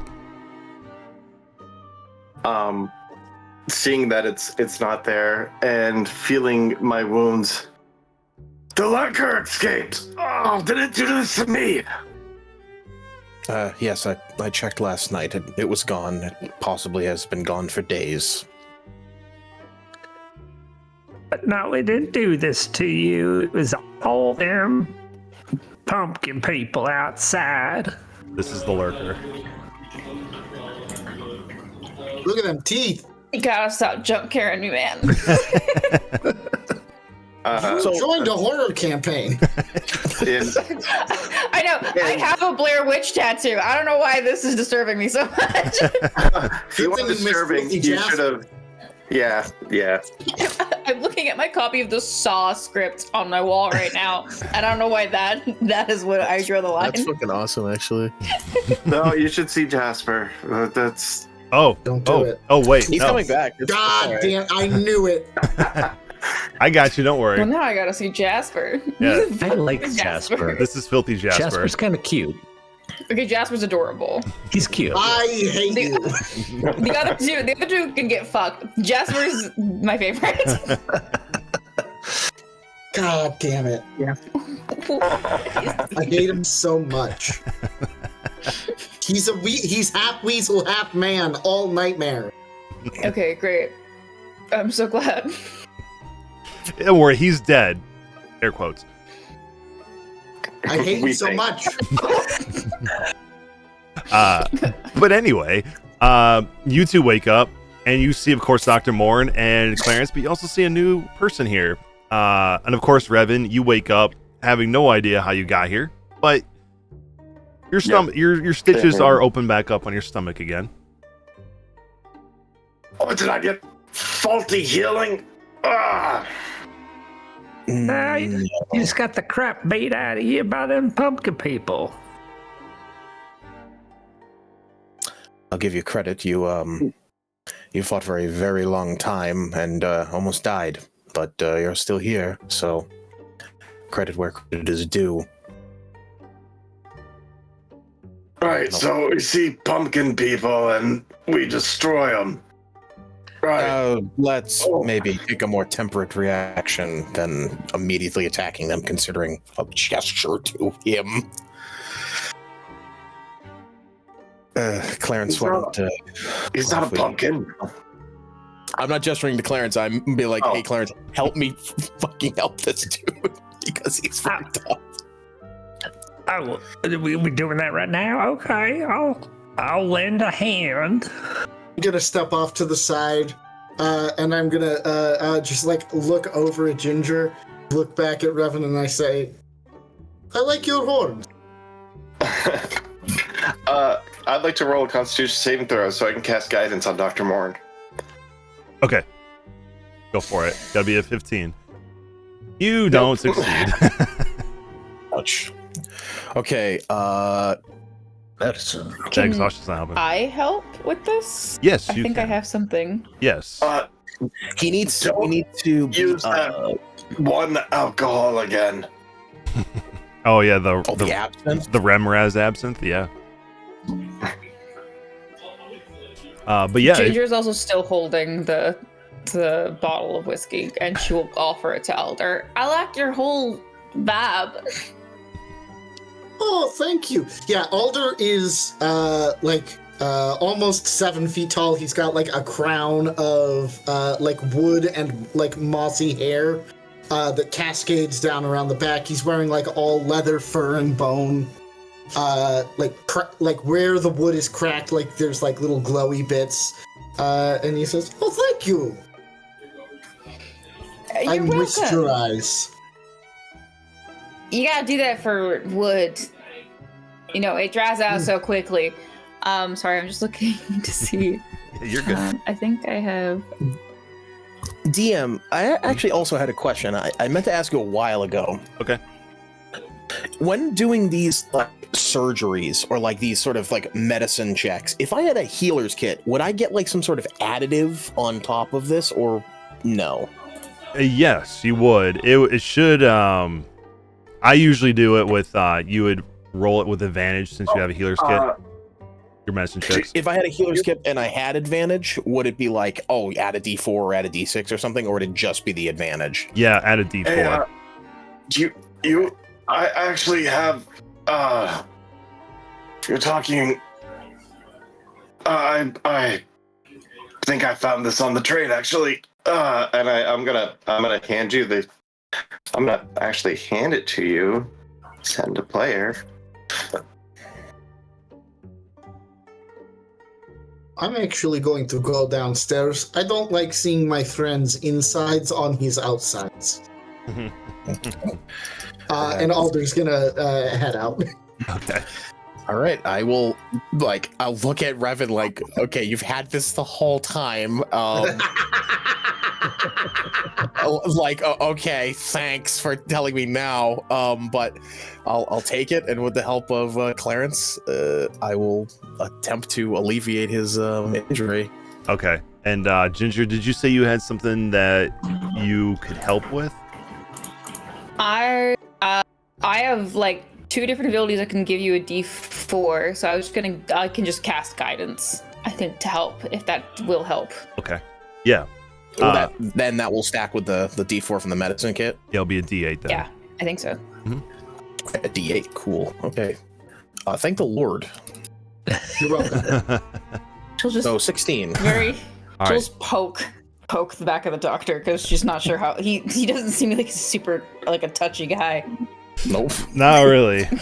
Yeah, when you touch him, you don't really feel like someone's like full back like you normally would. It feels like it's the topography of his body feels off to you, but you can address that whenever you want. But 16, okay. So with a 16, Revan, go ahead and roll a D6 for me. I will also consume the charge from the healer's kit. Okay. 2. So your DC for both your long rest poison check and your check towards being able to take an action is lowered by 2. So DC 8 for every long rest, and then a DC 13 for taking actions. So that actually helps with your exhaustion you have, because that's already -2 right now. Yeah. Yeah. You stitch it up with your healer's kit. Not your best work by any means, but it'll get him by for now until he gets proper medical care. Yeah, like I said, I don't got a mobile fucking hospital here and doing the slapdash like while he's shackled. Is there Yeah. Is one of the 5 people left here a doctor? I don't believe so. All right. What is the plan for today? What are we doing here? While unshackling him, I'll let Clarence give him the lowdown. Okay. So, we came here yesterday. Do you remember we were in that one farmhouse with Ma and Pa, and their precious baby darling Angel had been turned into one of these pumpkin heads, and then the pumpkin head was trying to kill you, so then we killed the pumpkin head, and then they got real mad at us, and we ran away in the middle of the night? I only remember going to sleep that night, and then we woke up on the road. We got here, there was a fire, and then everything is gone again. So yeah, everything was on fire when we got here, and there was a bunch more pumpkin heads. They were like wrestling and slapping each other, getting silly. We tried to put out the fires, but then they got real mad about that. I guess they wanted things to burn down, which is weird, but whatever. So then we fought them. You almost got killed like 4 or 5 times. I don't get it. They're just pumpkins on a stick body. How can they be so strong? Rude. Sorry, Clarence. They also don't Anyway, feel But You're you're a a honeydew. melon on a sick body. That's different.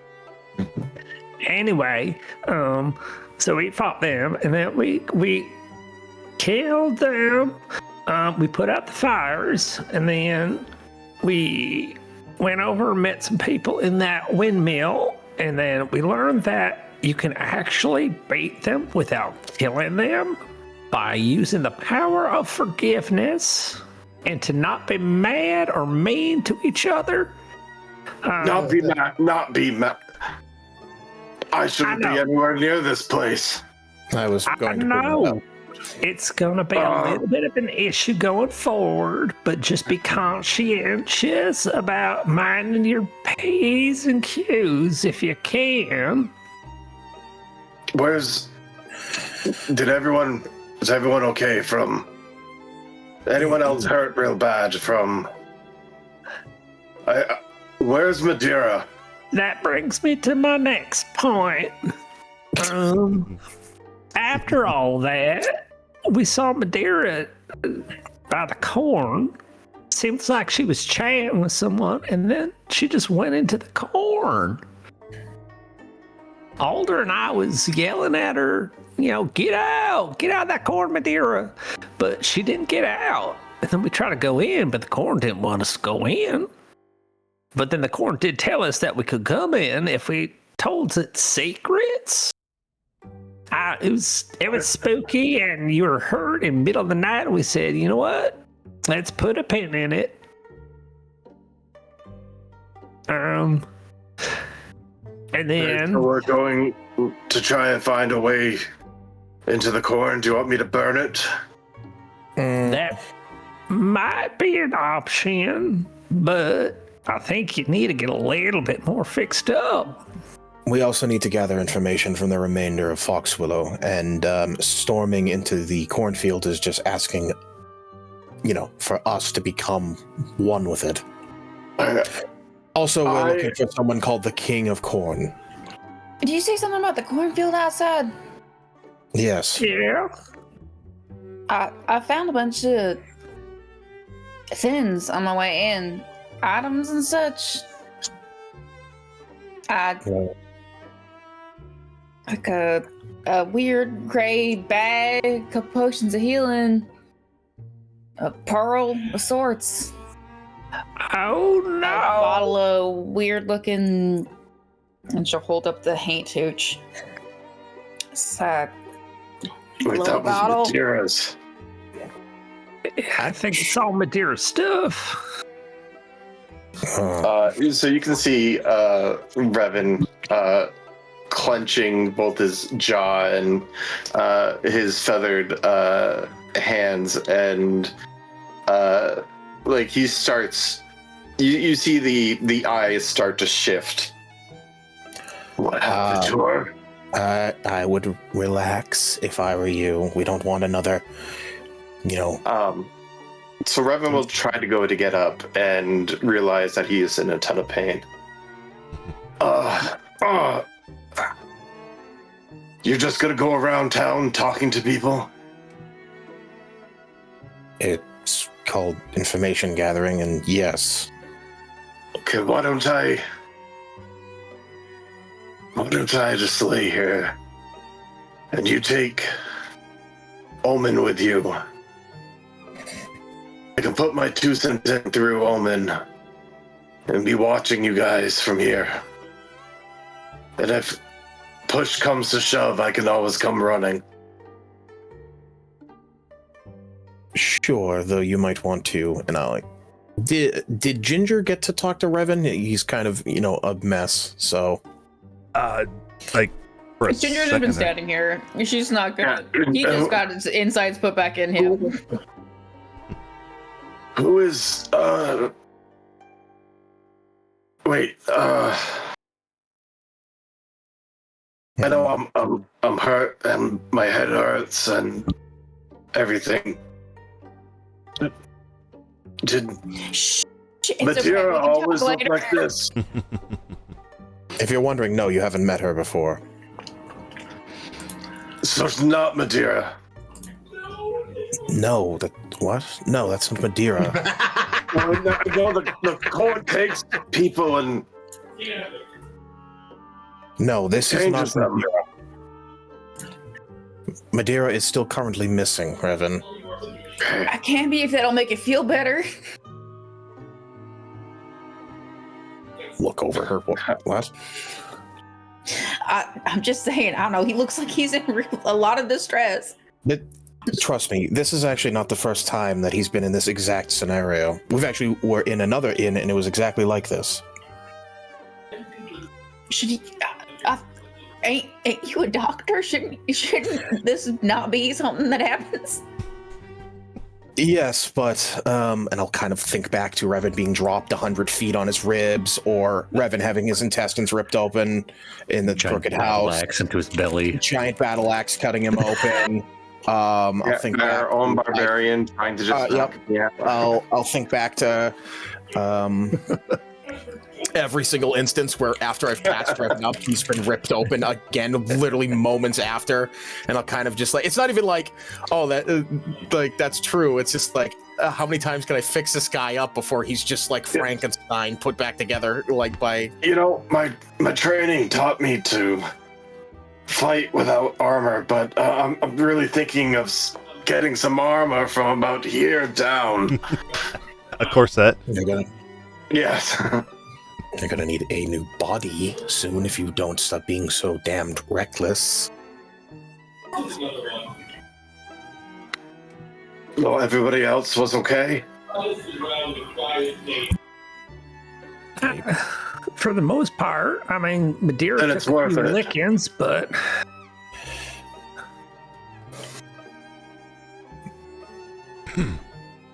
I'll kind of just eye Revan, because in reality, he's kind of correct that because he took such an absolute beating, most everybody else was able to get away with like less overall injury. Yeah, that's very true. I think he got down 3 times in that fight. 4. Listen, don't let that be the lesson that he takes. He has 2 scars. He has the scar, and then he has the necrotic like rot on his face too. The 2 like non like severe ones. Yeah, and then he's got organ damage and pierced stomach. Whichever. So I'm gonna prepare some healing spells for next time. We've all got something. So yeah, Revan is just going to stay in bed, which is probably the smartest thing he's done all campaign, and send Omen in his place, since Omen can use Revan's voice. Yeah. Okay. So we're carrying around an iPad on FaceTime with Revan on it. Yeah, pretty much. Yeah. Wait, turn the Up to the camera. community. Yeah. Wait, turn me a little bit to the left so I can see better. Yep. All right.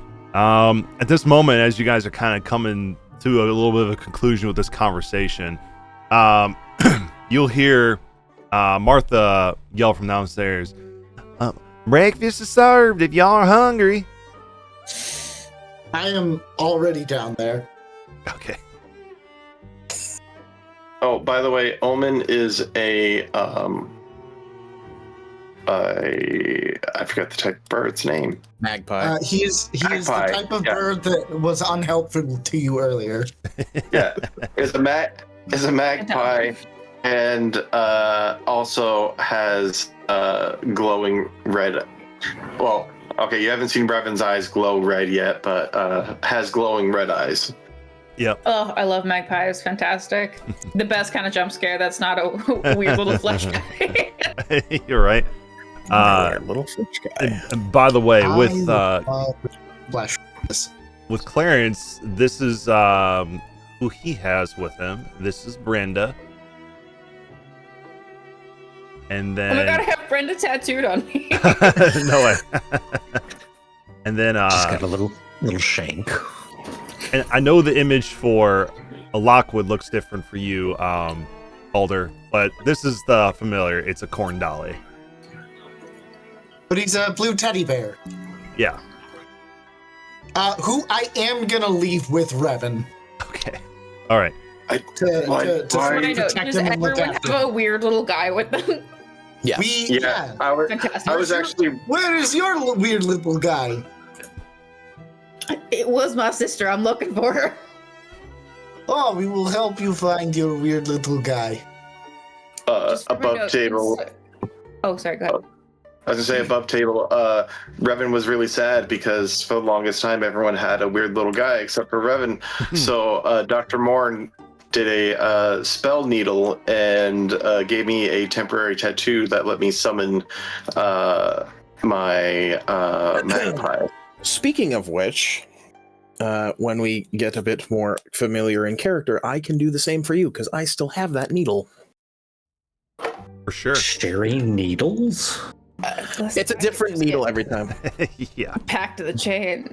All right. True. And this. So sorry, DM. You're Real quick, could you just list off all the little guys just for my reference? Real quick? Yes, I was just So I can about to put them do in my that. notes. Yeah, absolutely. Thank you. Yeah. Perfect. Oh, guy. So what Little these? guy. With the name of the PC whose weird little guy it is. Yeah. So Alder has Lockwood, and Lockwood is a corn dolly. But it's a teddy bear. Yes. That was going to be Ginger's last name, so that's good. Ginger Lockwood. There you go. Brenda is a what are they called again? Witch woven? Yeah, witch woven. So that's what Clarence has. Revan has Omen, which is a magpie of omens. And then Dr. Morn has Pox, which is a homunculus. Spelled A slightly smallpox. differently. Yep. And just for reference too, this is what Madeira used to have. It was a nameless thing. And it's this guy. Oh, I love him. And there are Although other. hers had a name. Yeah, his name was Temeraire. But yeah, there's a bunch of other familiars you can choose from too. Those are only a couple that they've picked. They used to. Oh, I guess I should show this too. This was a cool one that Alder used to. Excuse me. Alder used to have, but decided to, for story purposes, go with Lockwood. But this is called a Salmon of Knowledge. It is just a salmon in a bubble. A dope ass fish. Yep. Then I witnessed the death of a baby from the baby's perspective. Crazy And- putting very specifically a coho salmon in a game. Yeah, right. It is. Yeah. What does it say about them again? It is. Legends speak of the salmon of knowledge, shimmering fish said to embody the wisdom of the ages. Their scales gleam with iridescent light, and they are forever enveloped in a sphere of gently flowing water that defies gravity. This magical orb is said to carry the essence of the sacred current of wisdom, where knowledge of all time and space flows through the rivers of the cosmos. Oh. Hence, salmon of knowledge. You should have tried drinking it before you sent him away. Yeah, drink the bubble. So No, master. Yeah. I'm so sorry. My family owns a fish farm, and so I know a lot about salmons very specifically. Yeah. And it's very, very specifically sad to me that this coho salmon is not cannot and will never spawn. And that was the first thing that came to my mind. That's very true. It just is forever Yeah. floating in this water with all the knowledge, but no one to share it with. Not anymore, at least. But so, Alder, you said you were going downstairs. I'm assuming everyone else is in following suit with Omen, of course, in Revan's stead. Yeah. Okay. Yep. All right. Does anyone take any breakfast from her? And I know it's not super important, but just out of curiosity. Will. No. And I'll send some up for Revan with Lockwood. Okay. Cool. This falls out of his stomach. And she'll be like, that'll be 2 silver pieces, please. Okay, here you go. Thank you. Now You're welcome. where y'all head to now? Take a look around, I think, right? Yes. just trying to get some more info about what's been going on. Well, that might be a good idea. Go check out what's around here. Maybe you'll get some more idea of what's going on here. You could definitely, they're all the places you want to check out. I would say definitely check out the windmill, see if there's anything left of that place. There's Magpie Square just outside. You've probably seen the magpies in the tree already. There's the schoolhouse, which is just right over here. The Hood Lantern, where we're staying right now. Then there's a general store, the one that was up in flames that you guys put out. There's Town Hall, the big building that was also on fire that you guys also put out. There's the library, which is right here. And that's about it. Oh yeah, and then there's Jonah's Butcher Shop across the way.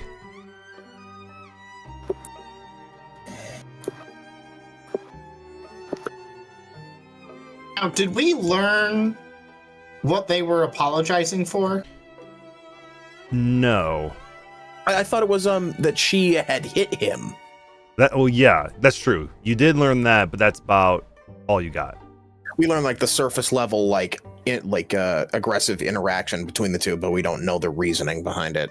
Correct. Gotcha.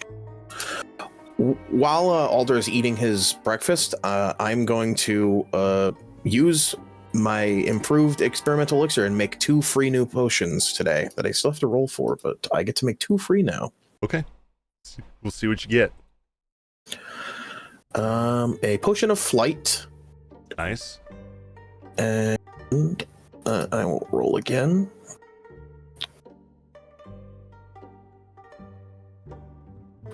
A potion of healing.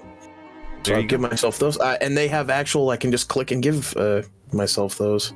There you go. Very nice. It created an item for you. I have to click it and then create it. So, but yes, I can do that for myself right here. And then create elixir. And then flight. Wow, that is so much better than the old one. Holy shit. Oh, yeah. Very nice. All right. Perfect. I have both of them now. Okay. What we'll do, since it sounds like you guys are about to go look around here in Fox Willow and start gathering some info, before we do that, we'll go ahead and take our 15-minute break here. And we'll have everyone come back at 10 to the top of, or 10 to the hour, 50 after. All right. Hell yeah. Okay. All right. All right.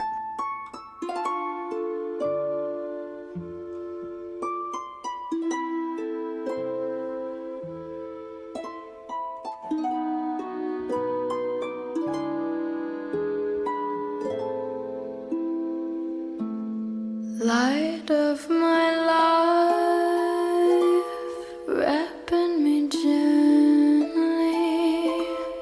leaves gliding up where spill into night. I've loved the world, shaped by these shadows, held in a long sweet song of time spent with you under a sky framed by the trees, bursting with light. Time could have stopped there, but then leaves shuddered still.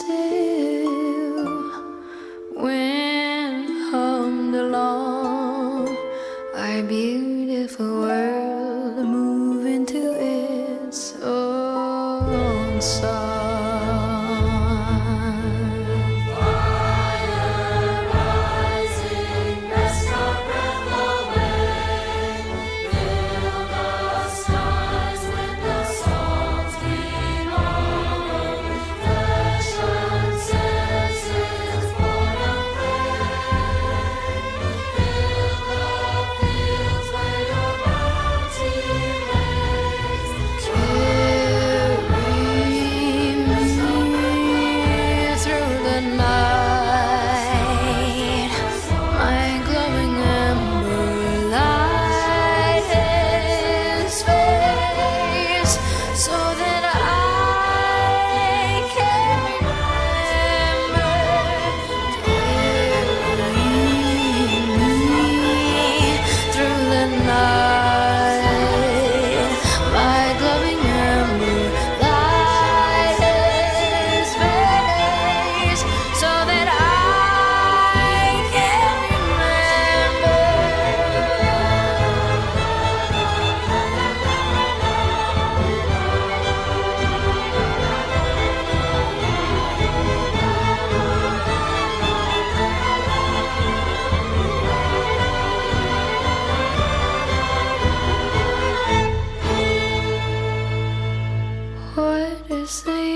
does it make this more painless to bear? In a blink of an eye, I will be bone dry, drunk by the smoke-veiled flickering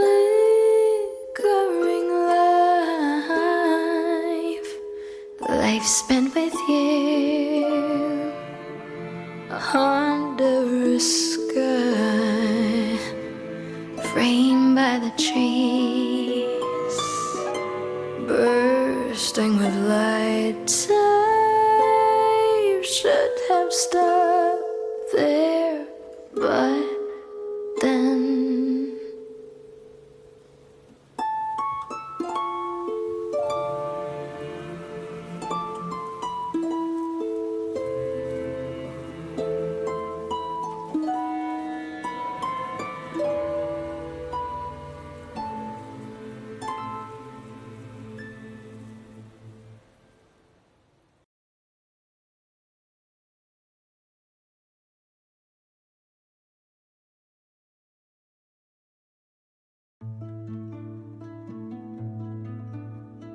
dead trees open up for me,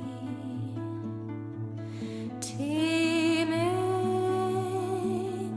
with all these crawling thieves, gnashing and scratching over your rotted rings. Dead leaves make a bed for me tonight, where I may fall asleep, dreaming of morning, when I shall mourn for thee. Judge me not for what I've become. There's nothing more left to be done. All that remains is long dead and gone. Heavy sighs the rusted breeze, dragging over sunken peat. Roses once blood bloomed, wither in ashen heaps. Buried all these fleshed dreams, no more fighting night with their heat, slack and receding, cold as the earth where they sleep. Judge me not, my jury of bones, glaring from eyes gray as stone. Justice in black,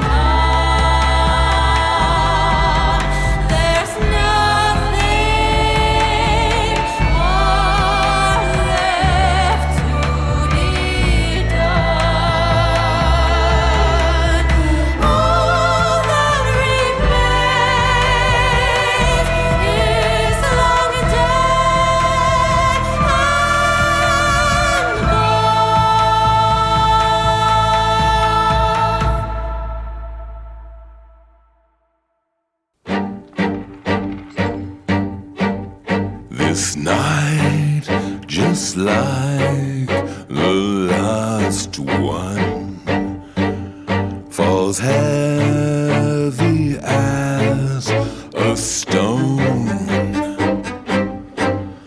and stone by stone this gathered dark is mine to bear alone. Impatient wrath surrounds me. It claws and scrapes these chains, the same cold irons that bind me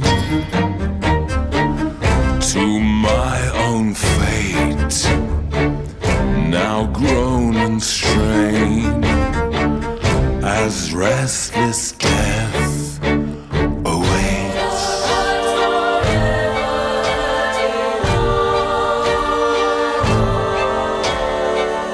Sing, sing to me, spirits.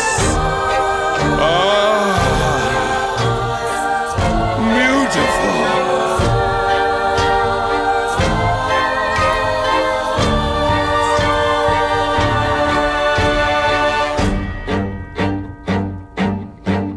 For whom have I long suffered? What good this toilsome charge? What fool so bound by duty would pay a wage so large? The weight of endless twilights, the chafing of these chains, the spade that scrapes out lime-packed graves shall turn against my cold restraints, and we shall feast again. Stop! No! All right, continue!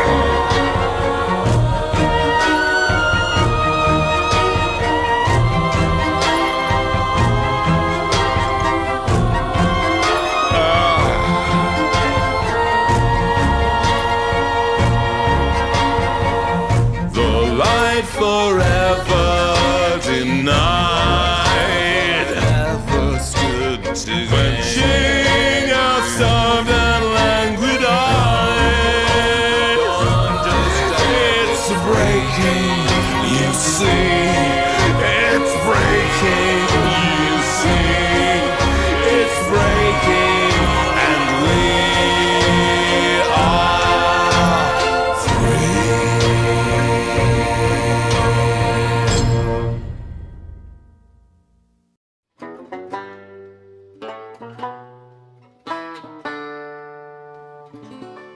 Under a sunken sky, 5 cold white birds huddle in the sallow weeds, cackling at me. And it's times like these I hang my head and wonder why I never try to fight for myself. What a grim and gloomy scene to steal the wind, the dying wheat, friendless, dreaming.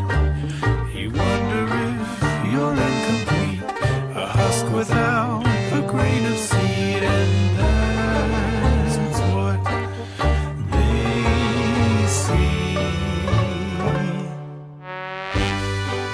If they want to laugh, well, now, and try to do it after. We take to the skies, loom above them like a great cloud, talons quicker than a greyhound. Hear their hearts run.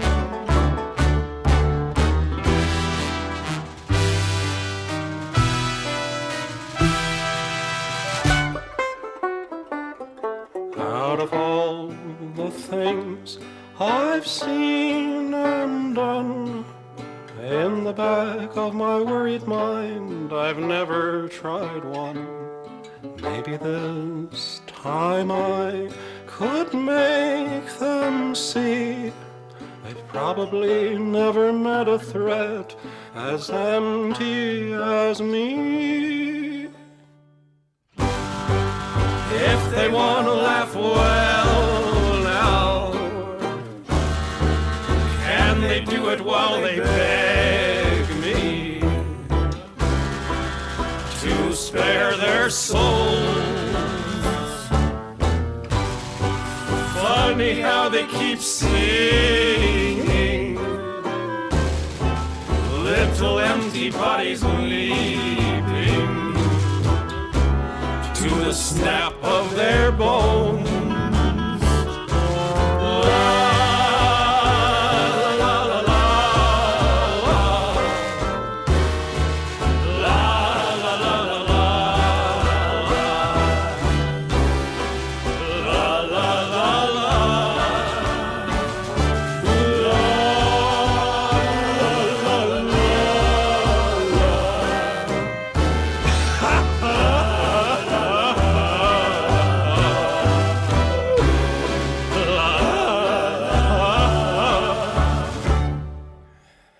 Under a sunken sky, two coal-eyed birds huddle in the flattened wheat, staring up at me.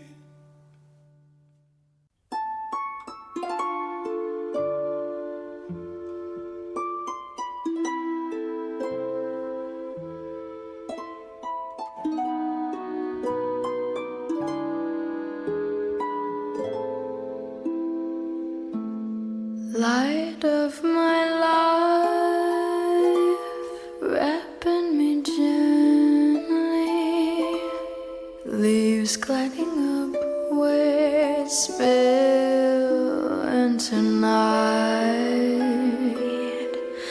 I've loved the world, shaped by these shadows, held in a long sweet song of time, time spent with you under a sky framed by the trees, bursting with light. Time could have stopped there, but then leaves shuddered still. Wind hummed along our beautiful world, moving to its own song. Fire rising, rest our breath away.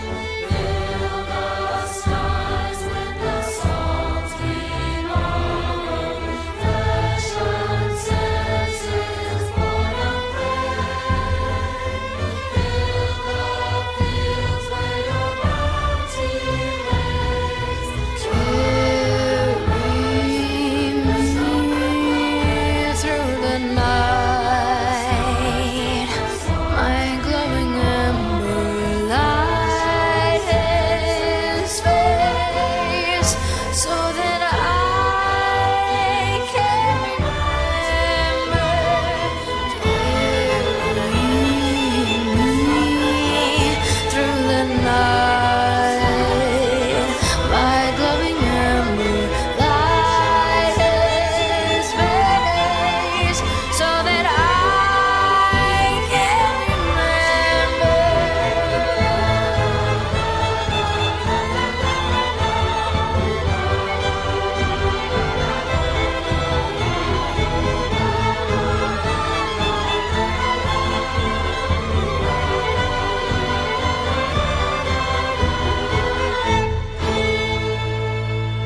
is more painless to bear.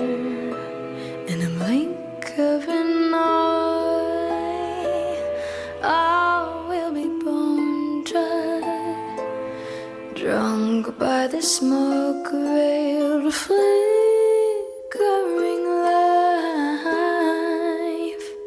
life spent with you under a sky framed by the trees, bursting with light.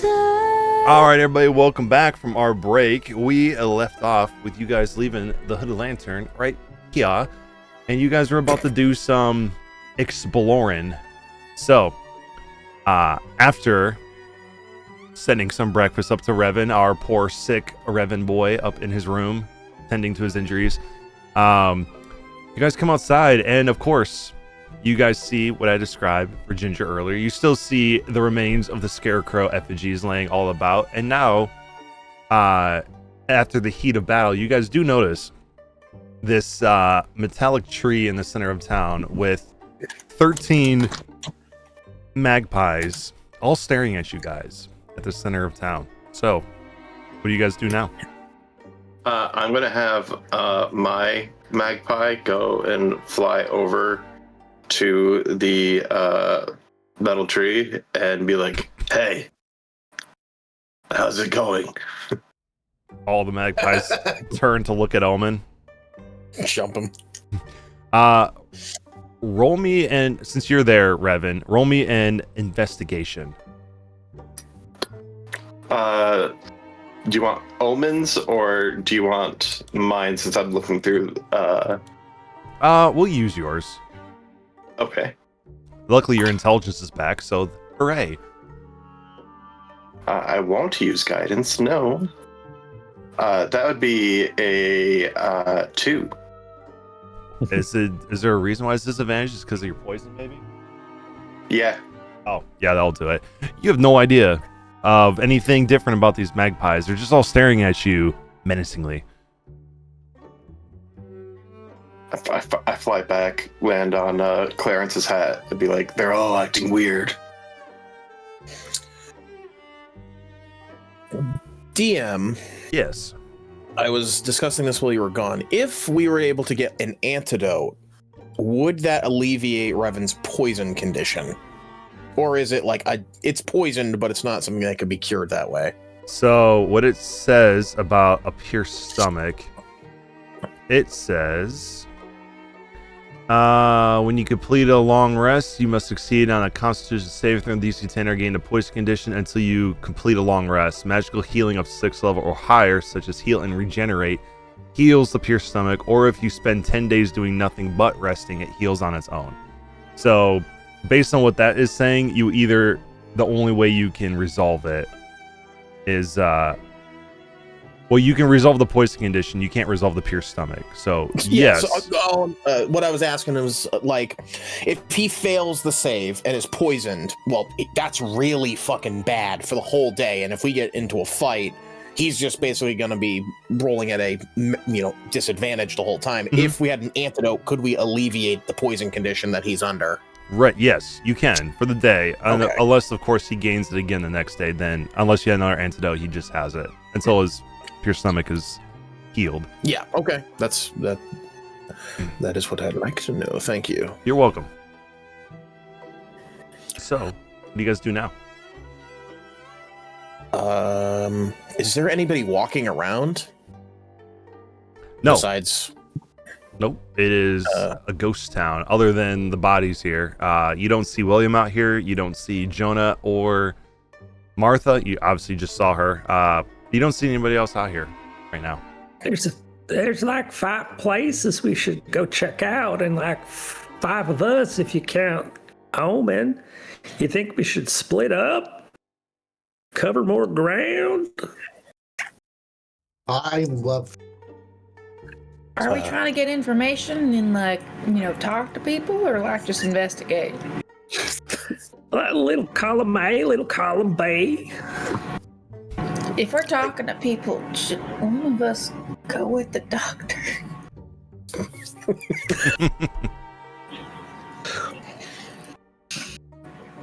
I'm already walking off. Actually, I was going to come over and Speak talk to this louder. guy. I was going to go talk to this guy, Clarence, but do you think you should, since you saved him, Jonah? Sure. I'm really bad at talking to people. Oh, no, don't say that. You're Maybe You're really better as a sociable. board. yeah. He has such a way with words. All right. So you guys are going to go to the butcher shop first? Remind me what we're looking for. I actually want to find what was it called? There was a specific building that was or not a building, a person that was mentioned by William that I wanted to see, but I can't remember. He like listed them off last session.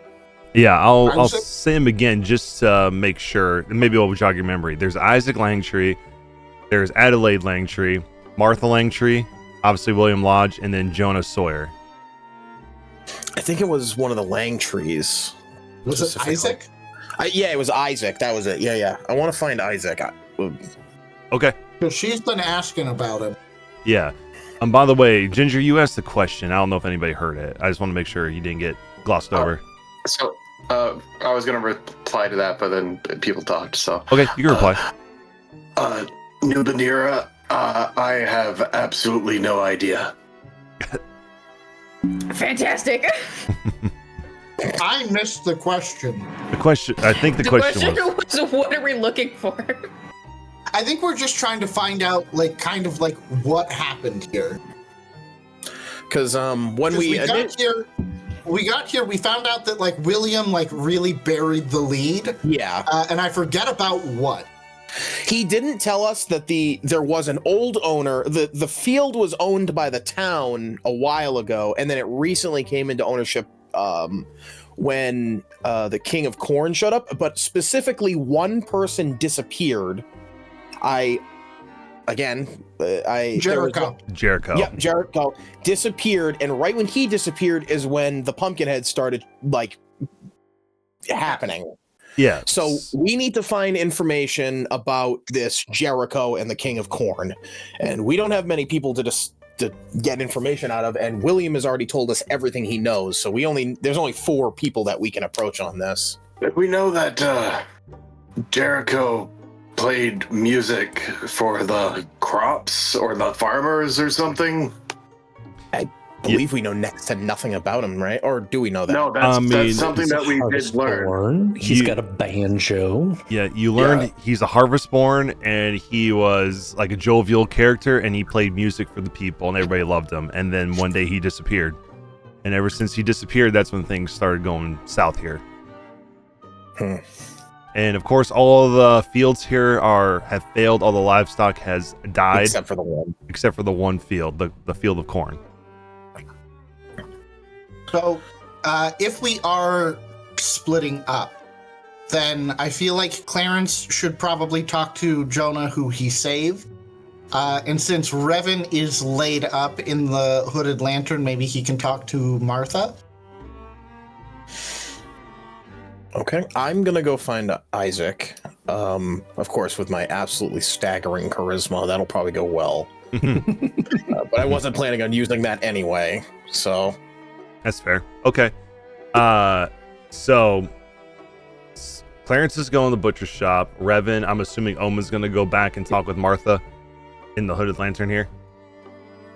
Or Revan can hobble down and talk to her and leave Omen on Clarence's hat just in case. Okay, up to you.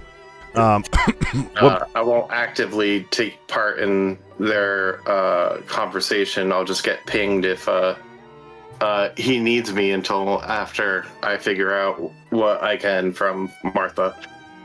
Okay. So we got you two going someplace. What's everyone else doing?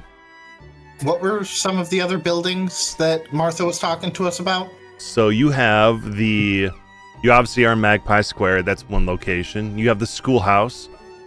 You have the general store, the butcher shop, which someone's going to. You have the library, the town hall, and the windmill. Alder will check out the school. You cut out. What'd you say?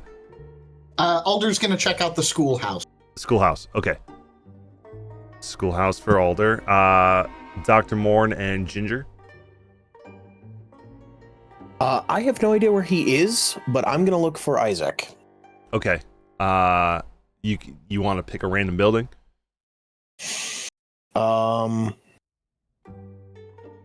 Yeah, I'll just you know what? I'll probably just roll and go to a random. I'm looking for him, but I'll just go to a random building. Okay. Because I want to find anyone at this point to talk to. That's not the innkeeper. For sure. So we'll take the square out. We'll take the hood lantern out. So that's 2. And Magpie Square. So roll a d6. And then I'll pick a random one from that. 5. All right, you're going to the town hall right here. Alrighty. Okay. And Ginger, you going somewhere specific, or are you following one of these guys? I think Ginger's probably gonna follow the doctor just because that's the first person she. Okay. Before everybody parts, I do want to ask one question.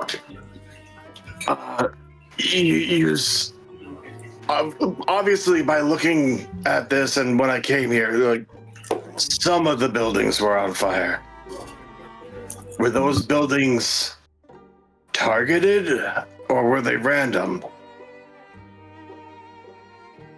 We have no idea. We know that or was it the general the windmill throwing fire? Actually, that's a good question. Do we know that they set those buildings on fire, or was it the windmill that just was the domino effect? DM. As far as you know, you're not really sure how this fire started. You just know that the windmill was on fire.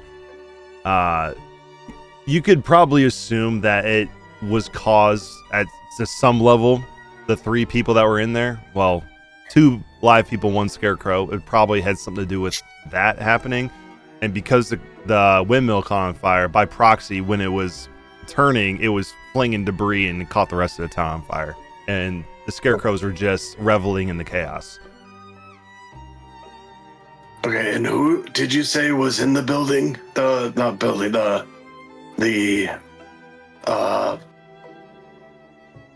windmill? That would be a question for Jonah them. and Martha. It was Jonah and Martha, and the scarecrow that Jonah said was his daughter. So I'll talk with Martha about that. Okay. Go ahead. No, Okay. I got nothing else to add, really. Okay, cool. Just a question. All right. We'll start with Clarence, since he was the first one to mention going someplace, or that was the first location we talked about. So, Clarence, you will go inside of the butcher shop here, and as soon as you enter, you see a shop storefront with a large counter that has it's sort of like a meat counter that you would see at a supermarket, where they have a glass window with all different types of cuts of meats there. You see a white top table that's got like grooves and stuff in it from cutting, and different types of meats that are sitting on top of it. And you also see that there's a staircase that leads upstairs, as well as a door towards the back of the butcher shop. But when you enter in here, tell me real quick, what's your passive perception? It's 10 plus whatever your modifier is. 15. 15. Okay. So you'll notice as soon as you come in there, that back door towards the back of the shop has about 10 padlocks on it. And as soon as you notice that, you'll see Jonah coming from that back area, and he goes, "Oh, well, hello there, sir. What can I help you with? You looking for some meat?" No, it's actually me, that giant spider that done talked to you last night. Oh, that was you? Yes, this is the real me. That was just a form I took on to skitter up the windmill real quick. Oh, I was going to say that you look like you have a lot less appendages than when I first met you. Well, what can I do for you? You looking for some brisket or some pork maybe? I am not currently in the market for any meat. I was actually coming by to check on you and see how you're doing after that whole ordeal last night. Oh, well, I'm doing fine. Liza's back upstairs resting. She had a long day yesterday. We had a bit of a misunderstanding, and chased after me, and I didn't know what was going on. I was just trying to calm her down, and but she's all right. We seem to have come to an impasse. She don't talk much these days. She kind of stopped talking to me when she got a little older, so maybe one day she will, but we're at least doing all right now. And Liza was your daughter that was with you last night? Oh, not that is my daughter. Well, I mean, she was with you last night. Yeah, she's upstairs right now. Oh, never mind. It's grammatical. It's whatever. I don't know what that word right. means. So we's actually in town trying to figure out what's going on with all these changes happening, people that go into the cornfield. Oh, well, and why you all having some trouble getting food to grow around here? yeah, you know what? I wish I could help you. Well, what would you say your name was again? I'm sorry. My name's Clarence. Oh, Mr. Clarence, I wish I could help you, but I'm a little busy right now. I got some more meat to cut up. I can't really help you with that. If I knew anything, I'd tell you, but I don't really have anything I could really help you with, I'm afraid.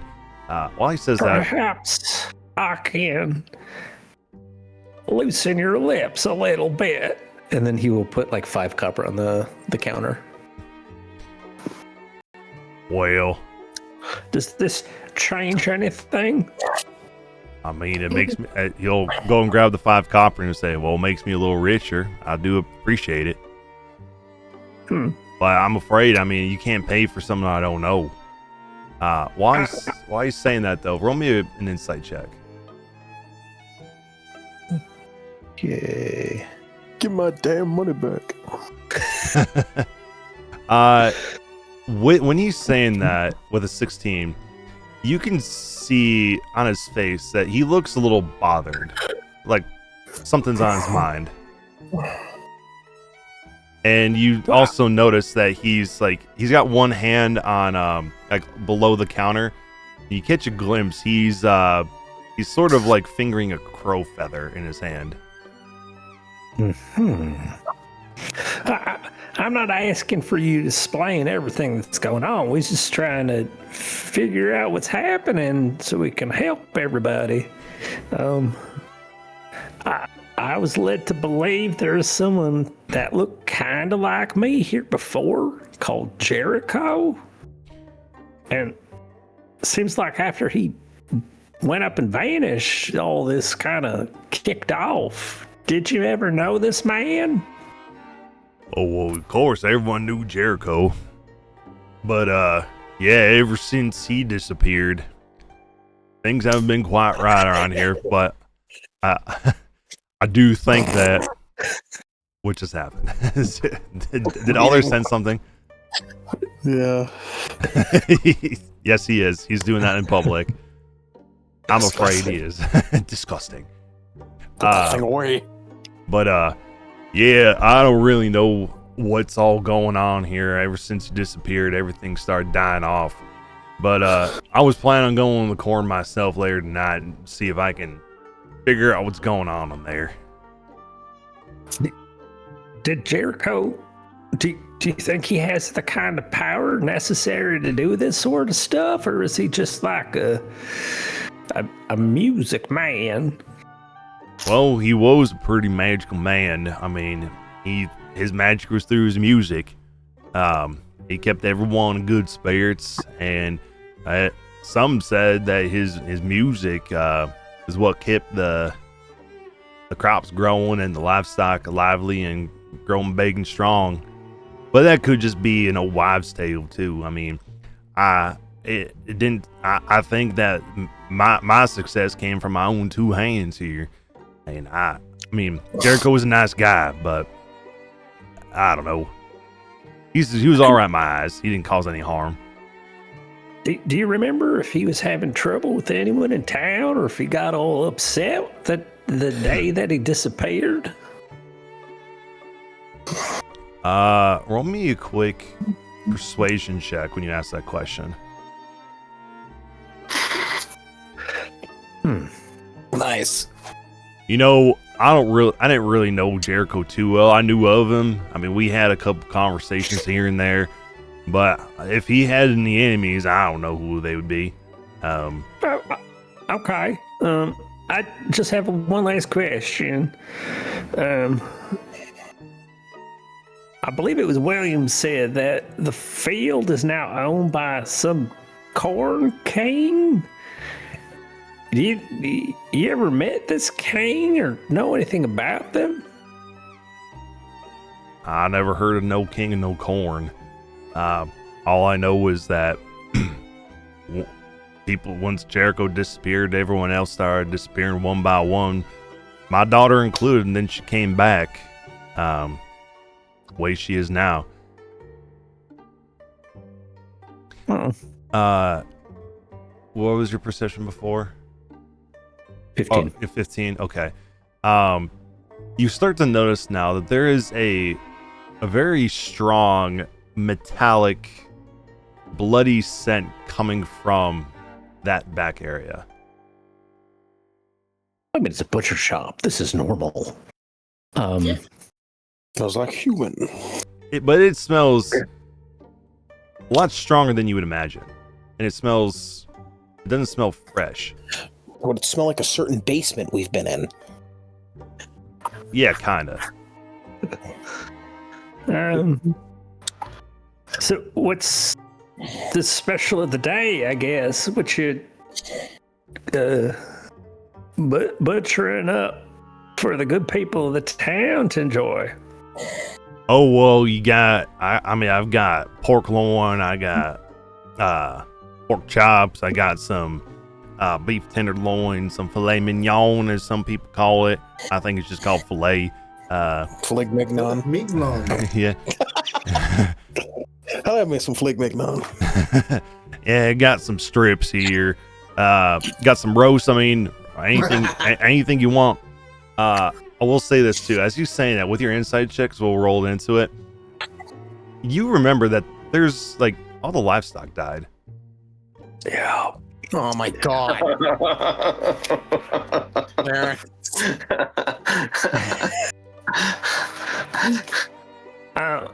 All the people are missing too.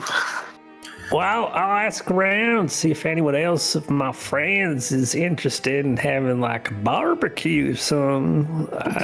I don't partake myself, but I'm sure we will be back around a little bit later.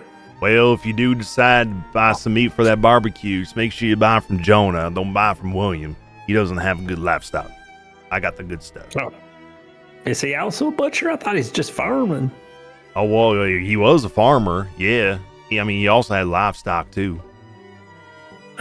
He dabbles in the meat, too? Yeah, but that's just as I said, he dabbles. He ain't no butcher like me, and he didn't have good enough cattle or swine that were on my level. So you're cream of the crop, so to speak. Yours Duly truly. noted. That's Duly noted. That's me. Well, if you Well, if you do decide you want to buy some, just come on back. I mean, I wish I could help you, but I'm like I said, I'm gonna head in the corn layer tonight and see if I can find Liza. I don't know if that's a good idea. Well, I mean, Let us finish asking around before you get any crazy ideas of going in that corn. well, you can do whatever you think you must do, but I mean, I'm going. Well, regardless, I gotta find Liza. Do what you must, but I highly advise Thought she was against it. upstairs. All right. What And an asshole. as you're walking out, roll me a quick Arcana. Ooh, okay. Okay. You, as you're walking out, we'll roll this with your perception as well. As you take another whiff as you're walking out, just kind of by happenstance, you realize that this metallic smell is also mixed with an acrid smell in it too. Something that smells nefarious.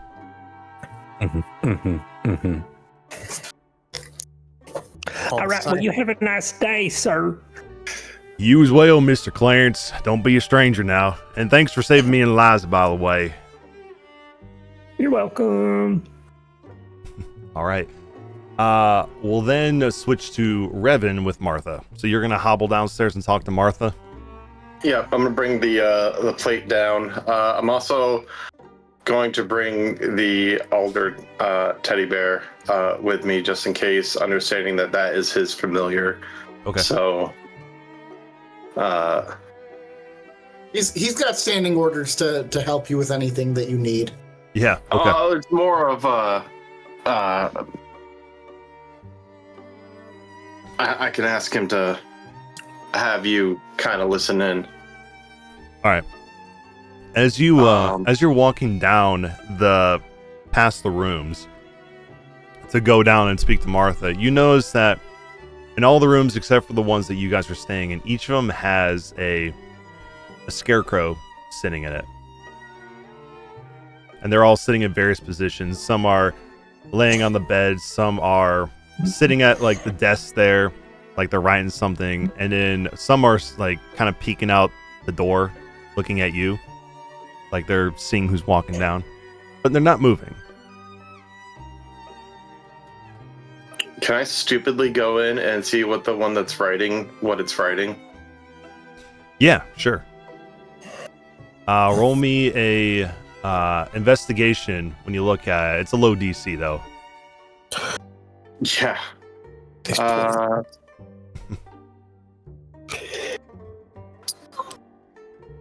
Double 15s. It's pretty good. Look at him go. Yeah, when you come up to this this thing that this scarecrow's writing on, he's not writing any words. He's drawing a picture, and it's half done, but you can see at the bottom there is a cornfield, all at the bottom, and you see a half drawn figure coming out of the corn. Before it stops, but also going off to the side, you see the top half of what looks like to be a large scythe, like a scythe that someone would use to cut cornfields down or wheat or what have you. I take it and I'm sorry, but I need to show someone this. Or actually,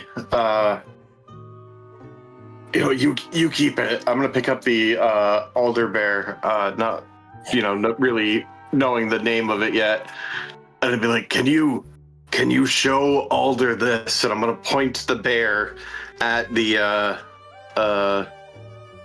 picture. The little teddy bear will grab the picture and look up at you and just give you a thumbs up, and then waddle off.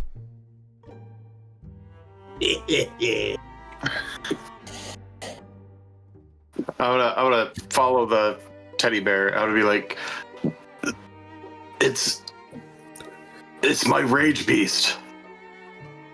As you're walking, you can kind of hear some footsteps behind you. When you look back, the scarecrow is standing behind you, looking at you.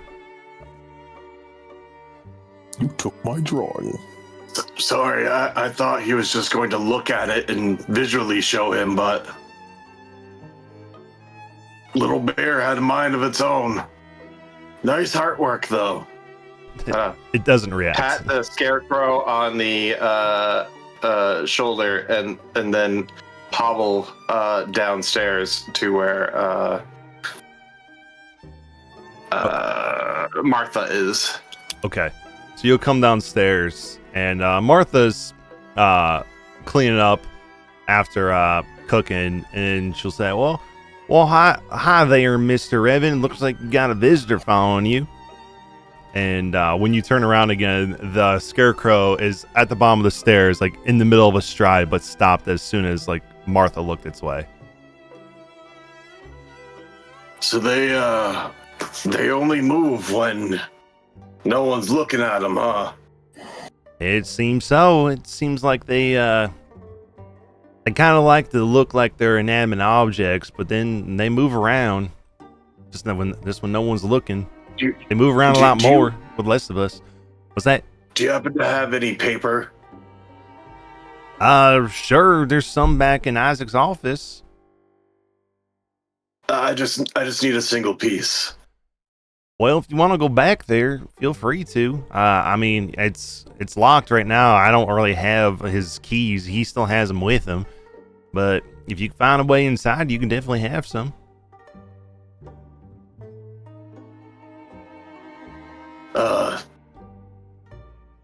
Come on, I don't know what to call you, but, does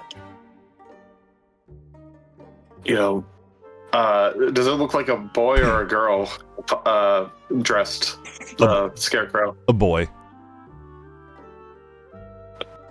Come on, sir, let's go find you some new paper.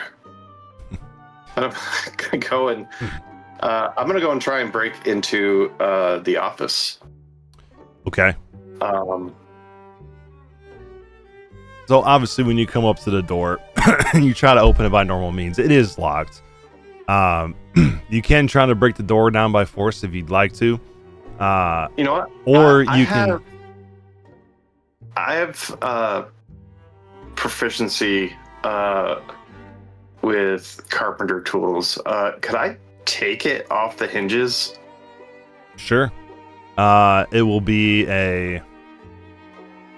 Well, I don't think there's really a check for that I can think of. Wait, couldn't he use his carpenter tools like as the checking? Like, yeah. Sure. Itself? Yeah. You can roll your carpenter's tools. I'm going to give myself guidance, but I got to do a con check to give guidance, and then a con check to try to get the door down. The con check is easier. Oh. I passed the con, so I give myself guidance. Yeah, so you're good. You don't have to roll another one. That's all one action. Okay. So okay. That plus a d4. All right, 17. Yeah, you easily take your carpenter's tools. You pull out like a screwdriver with a hammer and pop out the little pins in the hinges and take the door and put it off to the side. You come in here and you see this back office. It seems like it's been untouched. You see a desk with a couple of different forms of paperwork that look like tax forms and things like that. And you see a couple of other like books to the side that seems like it's bookkeeping type stuff. And other than that, it looks like a normal office for somebody who's running a business. But while you're in here, roll me a quick investigation since you're looking for paper.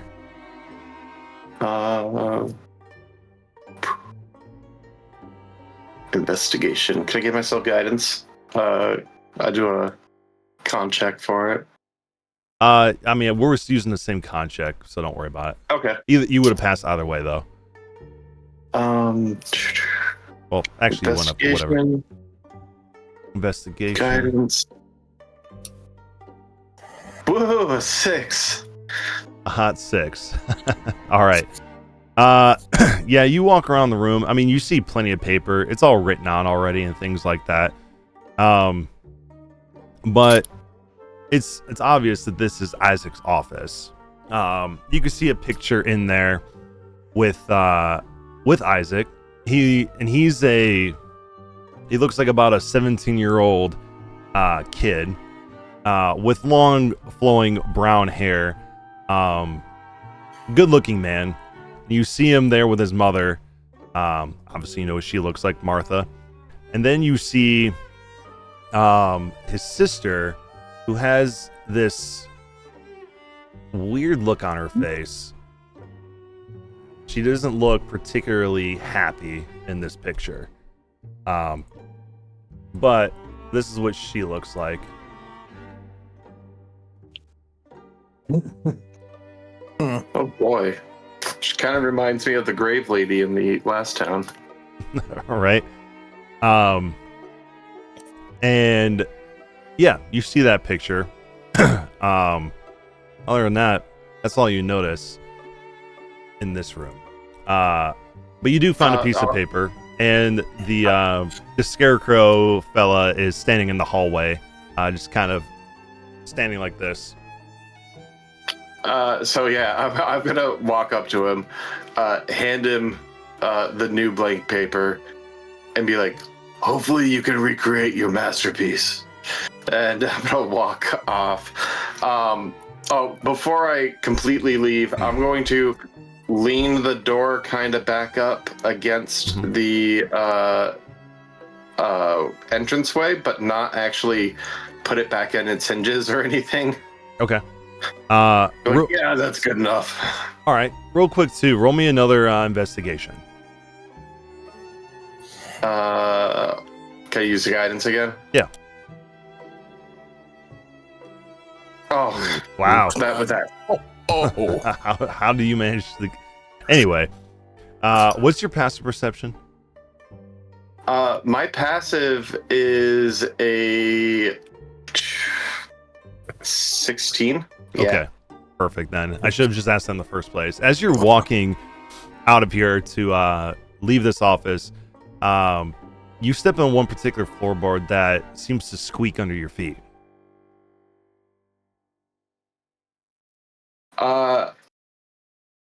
Yeah, I'm not gonna let that go unnoticed. I'm gonna check it out. First, I'm gonna see if it will pry open, and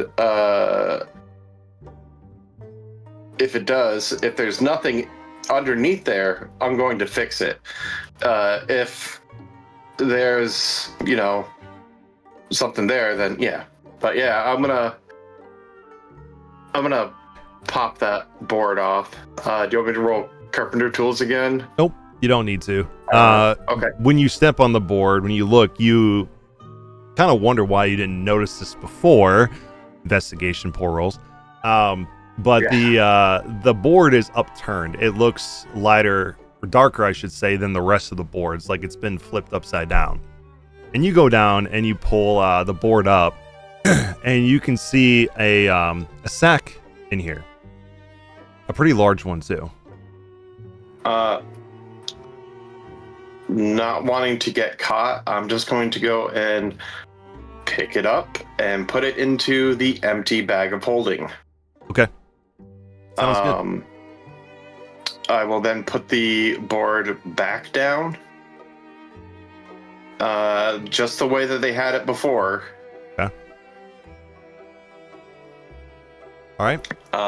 And I'm gonna look back up, see what the scarecrow is doing now that he has paper in his hand. Yeah, when you look up for the scarecrow, he's not there anymore. He walked off.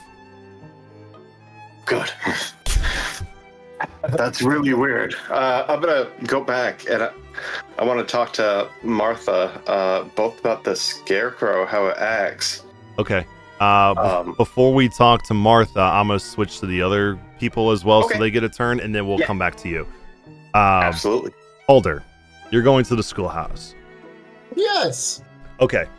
as soon as you walk into the schoolhouse, you see like it looks like a large, just open room hallway with about 20 seats with the little desks that you can flip to the side, about 10 on each side.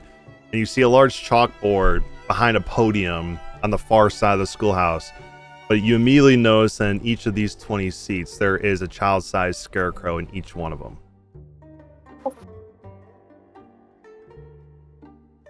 And at the back, you see another one that is the size of like a human woman.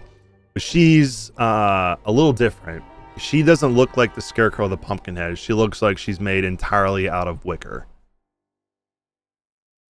I have a friend who would like you. Okay. Hello, I am Substitute. I'm just going to be looking around. It's fine. Go about your day. And I'm gonna move in. Okay. You move in, and as you're walking up, you'll see there is something written on this chalkboard that's kind of written in the middle, and then there's some something else that's been drawn on the chalkboard at the bottom right hand side of it. Now you know I gotta check out this chalk. Of course. Okay, so it doesn't require a check or anything. It's pretty obvious when you come up here. You can see behind the effigy of the human woman made of wicker, you see that there are lyrics. It looks like lyrics to a song, with the song called Tubers and Treacle.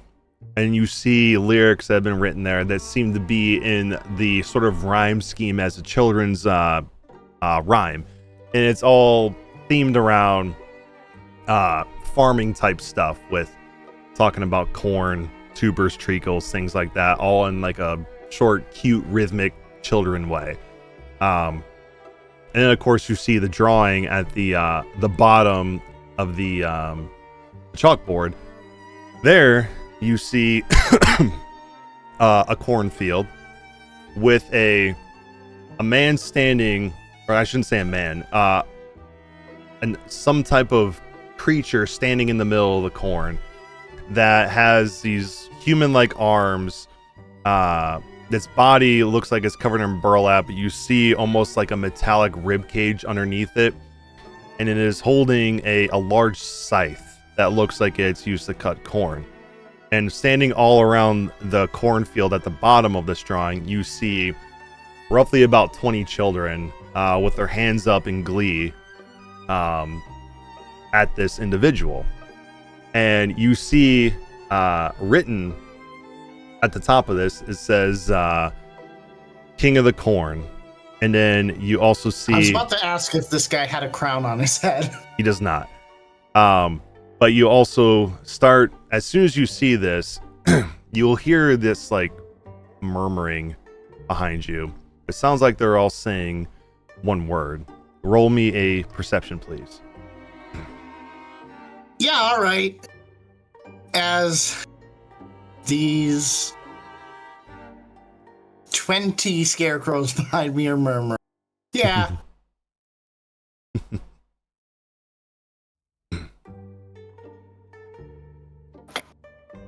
Ooh, pretty good, pretty good. 18. Yeah, all you hear is like these little voices that are saying, Raum, Raum, Raum. I start saying it as well to hopefully keep them calm. Okay. Raum, Raum. As you turn around and start saying this, you see none of the children are sitting at their desks anymore. They're all standing in line with their hands up, completely still, blocking your path from walking out, all staring at you. I see that there are windows here. Yes. On this building. Yes. From the image. Can I abscond through a window? Also, what's Wicker Lady doing? She has not moved. Excellent. Yeah, I'm gonna defenestrate myself here. Okay.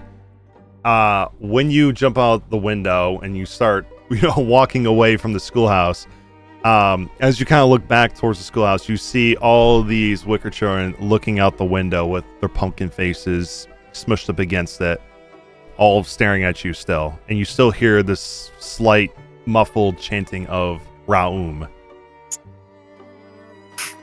Okay. I'm going to go find my friends. I'm going to let them know what I learned from the scary children. Okay. We'll then switch to Ginger and Dr. Moore, and you guys are going to the town hall. Okay. Yes. So as you come up to this town hall, it is clearly obviously the largest building here. You see a large bell tower at the top of it that is undamaged from the fire. The roof in some spots have been burned, and some of the shingles have burnt off and fallen to the ground, leaving some exposed holes in the ceiling. And you could also see that the exterior of the building itself has been pretty badly charred from the fire, but otherwise is still standing, and to you looks like it's viable enough to not fall on you, but it does need repairs at some point. But when you walk inside, you can see this looks like it was like an agricultural hall building where like farmers would come and meet for annual like harvest meetings, things like that, to maybe talk about annual harvest or maybe some rule changes or some different techniques for possibly having a higher yield for next year. It kind of gives you that look to it. And of course you see William in here, who is currently cutting wood in about the size of a shingle. And William is the only one in here. Yes.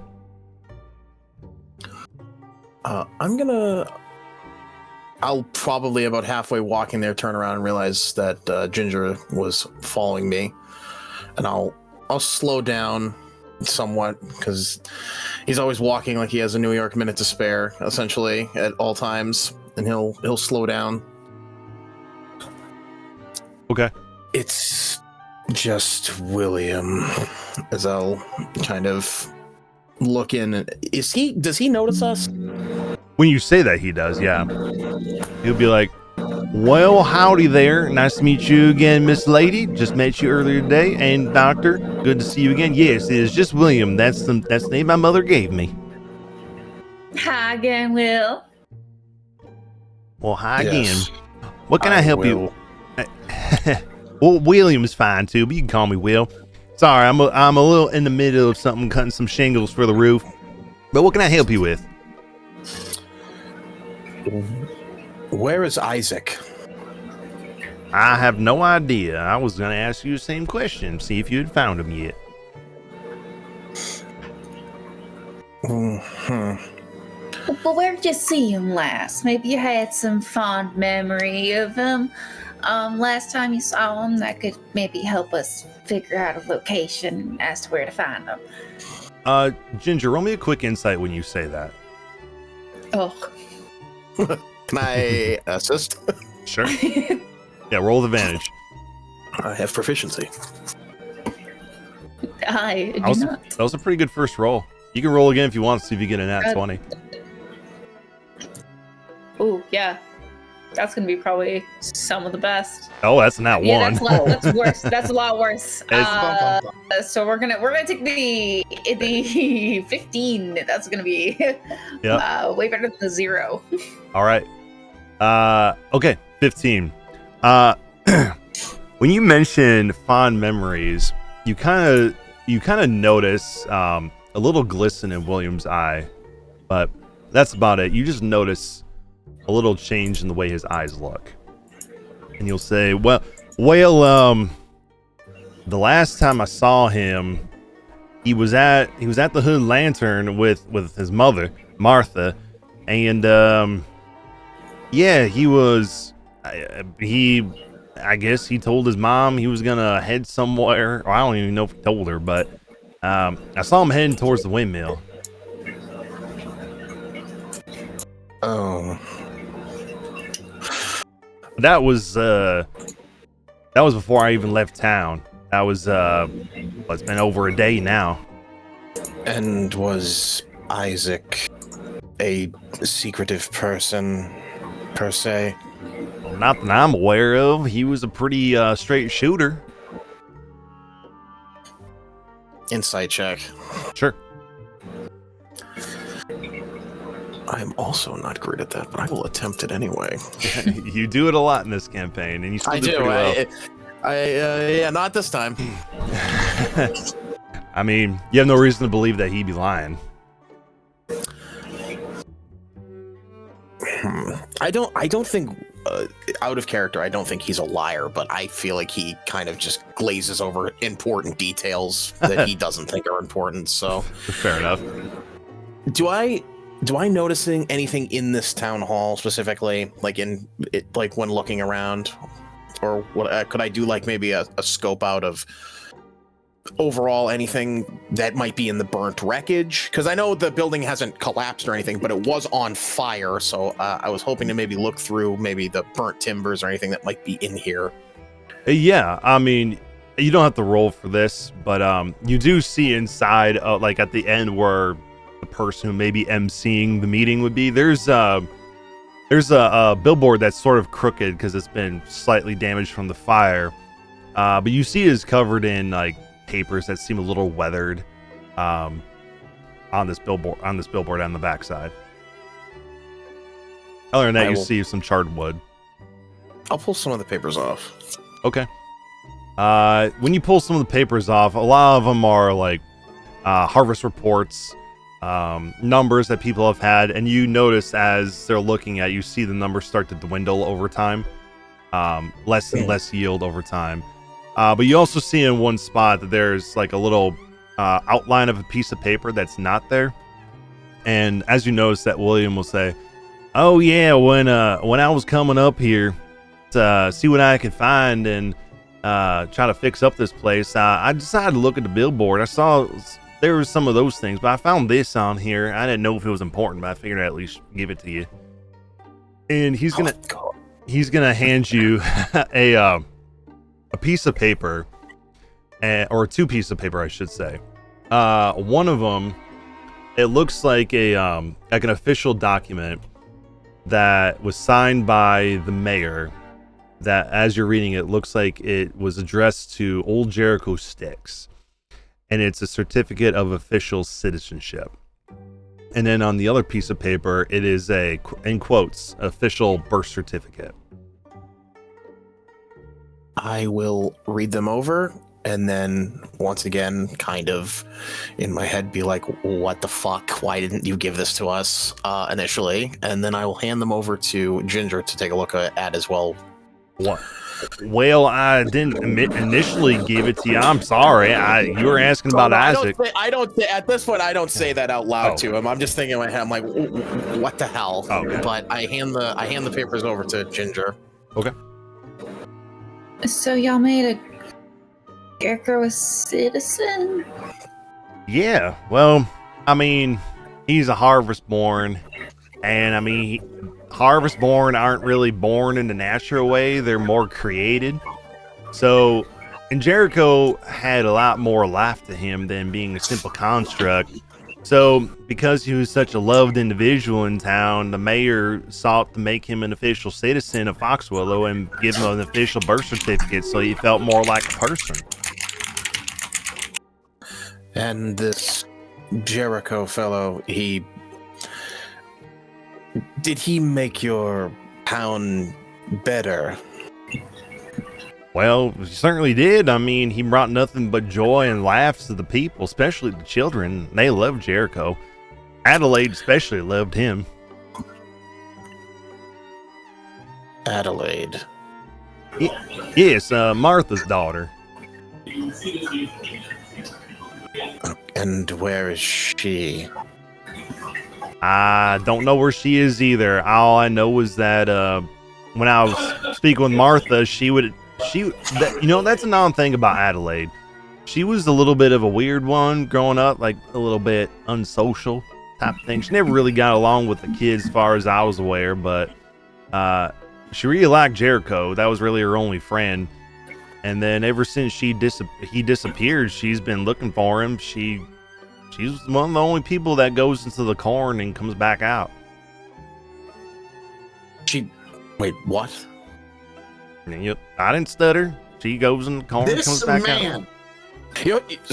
William, that now he's Dr. Martin's almost like bursting at the seams. So you're telling me she goes out into the corn and then comes back and she's the same? Yeah. Well, yeah. So mostly she seems a little bit more agitated lately, but you don't know where she is? No, I don't know. I mean, she might be in the corn right now for all I know. Where does she live? She used to live at the Hood Lantern, but she hasn't actually stayed there in a while. She's been going in the corn more than she's been here. And she has a room. I presume so. I've never been in a room, but I would presume she does. I abruptly mid sentence walk off from him. Okay. What? I mean, forgive the doctor. You said that her brother Isaac, you saw him last going up to the windmill. Yeah, he was heading up there. I'm not sure what he was doing there, but he was heading that way last I saw him. Did he seem stressed? No. Anxious, agitated, No. calm? No, he seemed like he was determined. Terribly neutral? No, but I mean, he seemed determined. Like he was a boy on a mission. Not in a bad way. Like, I guess more of just like I wouldn't say he was elevated in a good way or a bad way. He just was, looked like he had somewhere to be. Somewhere to be, great. Well, and William. That's my name. Forgive me. You wouldn't have any inkling as to why he'd be so determined to be heading towards the windmill now, would you? You can tell me. We just met, but we are, I'd say, friends. I ain't one to have loose lips, nothing of the sort. Really just trying to get to the bottom of this. I understand, Miss Ginger. I mean, I wish I could tell you exactly what he was going there to do, but Isaac wasn't. He's a straight shooter, but he doesn't exactly tell everyone his affairs. I would assume he's either there to meet a female caller or something, or maybe somebody that making some dealings for business. I mean, like I said, he runs the Hood Lantern with his mama, but I mean, maybe it has something to do with that. I have no rightly idea exactly what he was going to do, but all I know is he was heading that way. Maybe you might find him there, or at least find what he was doing. I heard he'd been drinking whiskey. Only natural that he's probably getting into all sorts of trouble. When you say that with your insight that you rolled earlier, you see a little bit of like a terse look on his face, like almost like a slightly disappointed look, but he keeps it pretty controlled, and he's like, I didn't really know he was partaking in that, but yeah, that alcohol is devil's poison. I don't partake myself. It makes you do crazy things. She holds the bottle behind her back. Yeah, that shit's absolutely rotten for your brain. And I can't imagine what would bring a boy at that age, so young, to be partaking in such a devilish libation. I agree. I mean, if you see him, tell him that William said, gotta keep yourselves in the straight and narrow. Make your mama happy. I will definitely go ahead and do that. How do you know him? How do you know Isaac? Oh, I mean, everybody knows everybody in town. It's a pretty small town, as you noticed. I've known Martha a long time, and I mean, I've known Isaac since he was a little boy, and him growing up. Roll me another insight, a fresh one. Oh, oops, that was on the wrong thing.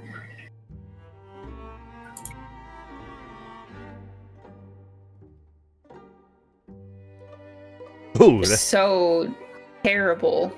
I told you guys about those natural ones. you I did. warned y'all. You weren't kidding. All right. Well, that was a little late. Yeah, he before you notice anything on his face, he kind of does a little oil. Yeah, I knew him since he was a little boy. Him and Adelaide both. I mean, I knew all the kids here. Because, I mean, like I said, it was a small town. Everybody knew each other.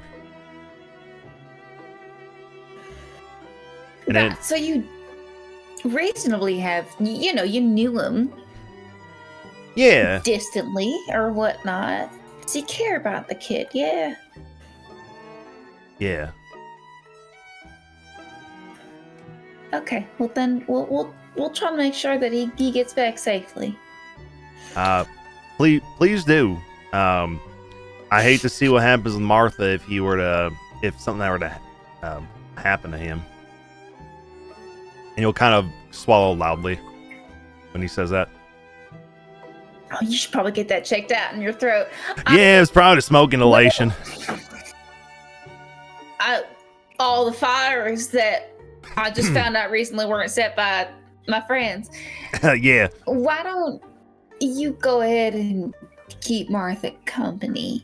Some good, real platonic affection is probably what she needs right about now while she's worried about her kids that are definitely hers. Oh, well, maybe a little later. I should really get back to work here. Gotta put the shingles back up before, if any rains come. I don't want this place to go under, but yeah, if you find them, let me know. And he'll quickly walk back off to keep working. You're doing the king's work there, William. I'll be sure to update you if I find anything out about. All right. Looks at her hand. Isaac. All right, you do so. You be safe now. Always am. If the doctor is heading back to the inn to look at Adelaide's room, or Dr. Mudd actually would be waiting because outside he is using magical tinkering to make a shovel and a crowbar. Fantastic. Ginger will come back out. I want to go check out the windmill where Isaac Glass was seen. What is that? What are you opening with those things? He's just basically making a ramshackle, brass piping shovel. Well, I'm assuming Isaac must have buried something at the not the lighthouse, the windmill. Yeah, you try to make Fair a crowbar. It's just a crow with a beer sitting on a stool. Yeah. Well, not this one. Throw it out. But I'll make a crowbar because I plan on breaking into her room, and then I'm making a shovel because I don't know this, but I'm assuming he must have something buried up there or hidden. So yes, I make a shovel and a crowbar. Okay, cool. I was gonna go look at the windmill. I'll come with. Okay, so you guys will head towards the windmill. I'll switch back real quick. Clarence, were you going anywhere in particular? I was just going to hang out in the town square until everyone is done on their little adventures so we can reconvene. Okay. Actually, 1 second as well. If I saw Clarence, I would try to flag him over to get his attention. Okay.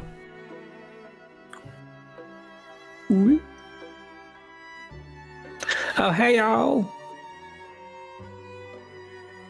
Oh, would we see Alder as well, since he was running from the scared monster children? Or yeah, you would.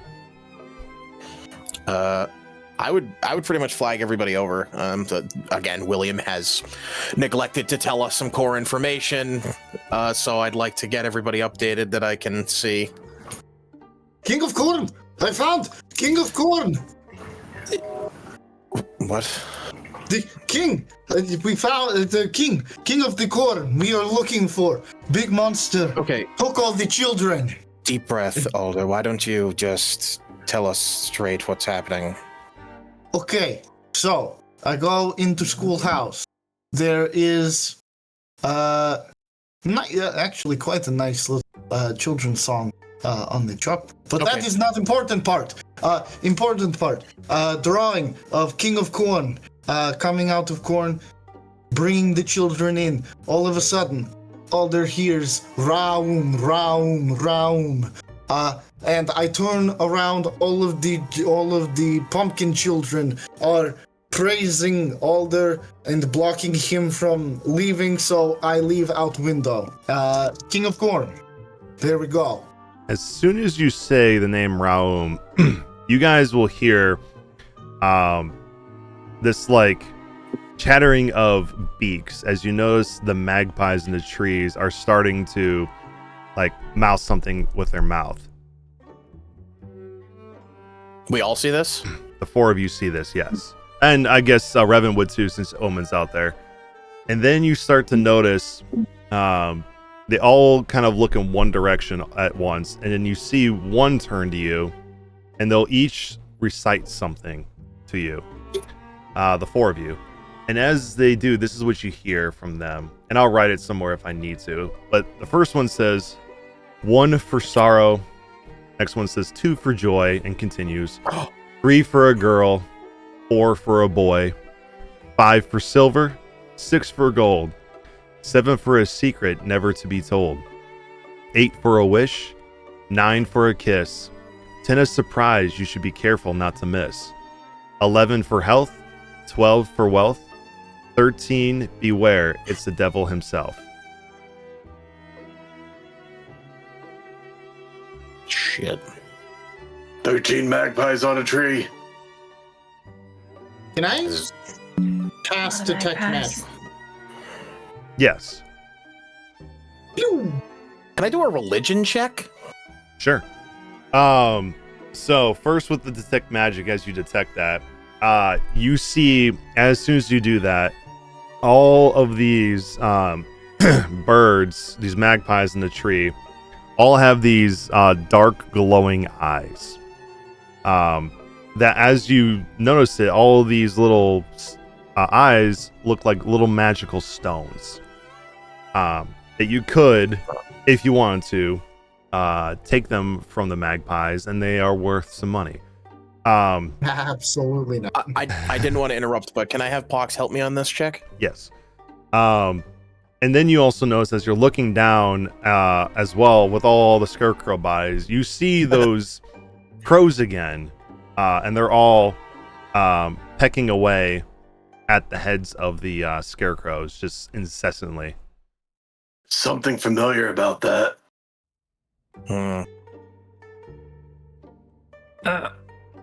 It wasn't nearly as dramatic as what you done saw, Alder, but something hinky is going on up at that butcher shop.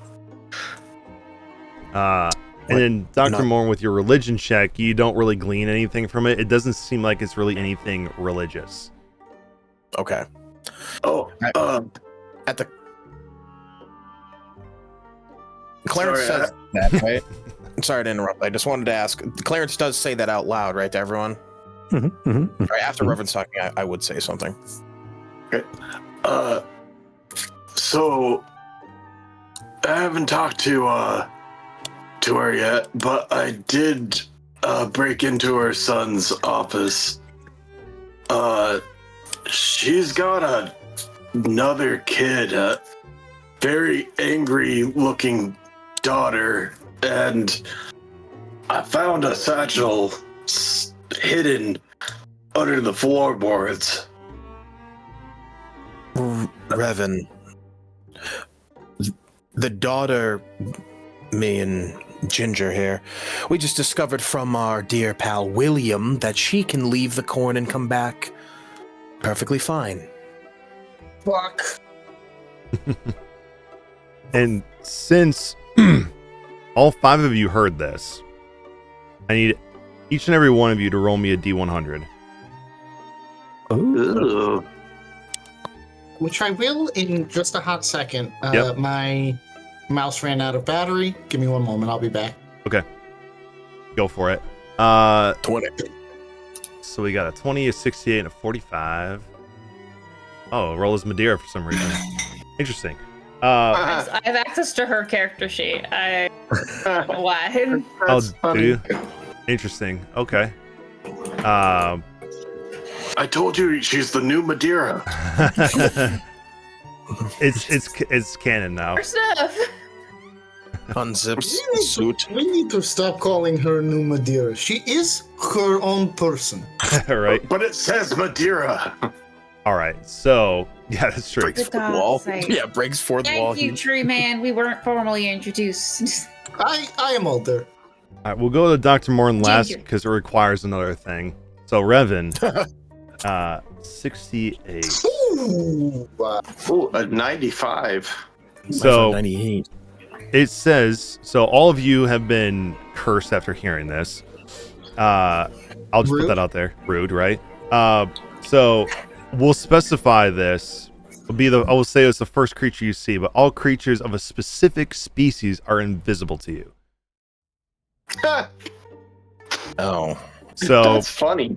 so we'll say, as you look down at the pumpkin head, and then they disappear. So now you can't. Oh no! So, That's horrible. so you can't see any more pumpkin heads anymore. All right. I'll let you get through the others, but I'm gonna immediately RP that in a second because I'm gonna be freaking out. All right. All right, Clarence. You must compulsively juggle items anytime the player has two or more of an object in easy reach. DC 10 plus the number of items juggled of an acrobatics check, or the items get dropped with appropriate consequences. So you pick the 3 items. It doesn't have to be yours. It can be anybody that's within. As long as they have 2 or more of that. So if they have like potions of healing, more than 3 of those, you can grab those and juggle those. All right, and then for Ginger, you rolled a 98. You have been cursed to be afraid of the sun. Oh, there's a good place for it. There is no sun. Fantastic. Yeah, wow. Yeah. So for it. let me retcon that because there's no sun no. here. So you are cursed to be afraid of the moon. Oh no! That's the worst one. Right? There's no It's sun got a here. face and everything. Yeah. This Yeah. campaign is just crooked to me now. Yeah, right. And older, 95. The cursed player can no longer fail the expectations of those they come across. For example, if an NPC learns the player's name and they believe their name to be Elvish, they will become an elf. If they expect that he is a weakling due to rumors they have heard of him losing an important fight, the player loses some of his strength. If they thought they would be taller, the character becomes taller. So if anybody suspects something about you, it happens. So if we believed that Alder, wait, hold on, I got a question. If when Alder turns into his giant form, if we just all believed that was his permanent form, he would be like that forever? Until the curse goes away, yeah. Or until somebody else believes something different about me. Yeah. Oh. Yeah, exactly. So you're just changing for into perpetuity until this curse is lifted. Oh You're a no! tulpa. Do these need to be audibly? Yeah. Do these audibly need to be stated? Yeah, so that way it can happen. Okay. And then Should we all say our expectation of Alder right now? Probably not. okay. Now for you, Everyone's Dr. just a Morn. tree guy. You, Dr. Morn. You need to roll another D100. Okay. Oh my god. 93. Wow. Look at the '90s gang. All right, I'm going to say this because I need to let you know what's going to happen. So, Dr. Oh, Morn, no. you're very lucky you don't need to sleep. But this still can happen to you. So it says roll a D100. After the amount of dice shown on the dice, the character explodes for the amount of damage or the 93 that you had the next time you take a long rest, then is immediately put under the effects of the reincarnation spell. The cycle continues until a wish spell dispels it. So essentially, the moment I sleep, I just die and re-come back, but I don't sleep. Right. I feel perfectly So, normal. so I mean, you still have to go into like a sort of like a because in I don't sleep. It's a like Sentry's Rest styling. yeah. So whenever you go into Sentry's Rest, you will immediately explode for 93 points of damage, and then immediately reincarnate every night. Every night? Do I know that's even happening? Does it's just like it just in the room? There's just blood, and I just wake up. I'm like, oh, that's weird. Yeah, probably. Yeah. I mean, you don't know this happened to you yet. You feel fine. Is this reincarnate as in the reincarnate spell? Yes. Yeah, it specifically says the next time they take a long rest, then immediately is put under the effects of a reincarnation spell. Every night, every day, you're going to be someone different. You're gonna be something different. That's awesome. that's fantastic. That is. So I have to change my race every single long rest. Yeah. Yep. Mm-hmm. Race, maybe gender. Yeah. So this will continue. Can we even tell? Probably not. Probably not. I would. Unless you're. Wait, I would be. When he becomes a halfling, then what happened? I mean, essentially, nothing really changes about your physical features because you have the suit on. But I mean, you will get like you can choose a new race, and then you'll have the racial benefits of it. So you might just go, I'm an elf, I'm this or whatever. So I'd still be just a rotting zombie man, but my race would just change depending. Yeah. If the target's soul isn't free or is not willing to reincarnate, the spell fails. So if I just decide, no, I'd just rather die after exploding, I guess it also doesn't work. Yeah, I mean, it just says you're immediately under the effect of reincarnation. It doesn't say if you have to be willing necessarily. I mean, reincarnation says that. We'll have to put a pin in that and see. Yeah, that's a complicated can of worms right there because that is insanely complex. You have a cure for your own death now. There you go. I am immortal. Yeah, I'll just keep. I actually. You unsheathe your thread. Yeah, I retrieve my thread, but only when I'm sleeping, and I also explode. Yeah, right. Wait. Another question for this can of worms. If we're camping and I somehow fall asleep, does the explosion hit everyone around me? It says in here, the character explodes for as per a 5th level fireball.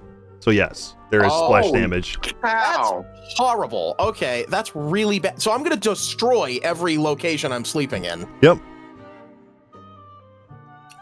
So don't sleep within 20 feet of Dr. Morn.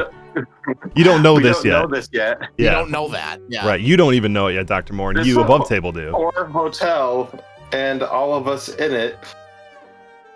Yeah. Exactly. So, okay. So all of this happens. As you say, Realm, continue their conversation, then something else is going to happen. Oh, fuck. Guys, all the pumpkin heads disappeared. I don't know what happened, but all of them are gone. No, they're right there. No, all of them are gone. Come in here. They're all gone. They're right there. Oh, maybe the ones inside have left? I'll go in. It all vanished. Right before my eyes. Oh no, they're still there, darling. Rub your eyes a little bit. Sometimes that helps for me. I try to focus like the crows were on the shoulder. You had to kind of focus to see, and yeah, nope, there's nothing.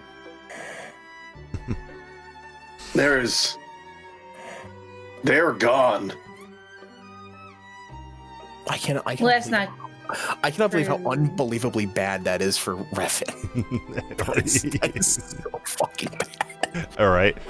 All right. That means they would get advantage on. Yeah. Sure does. Since you're all here, can we go into room real quick? Okay. Sure. And I'm then feeling very sleepy. as you're saying this and you guys are ready to go in there, you're going to hear a voice coming from this building right here. And they're going to be like, I wouldn't be so hasty.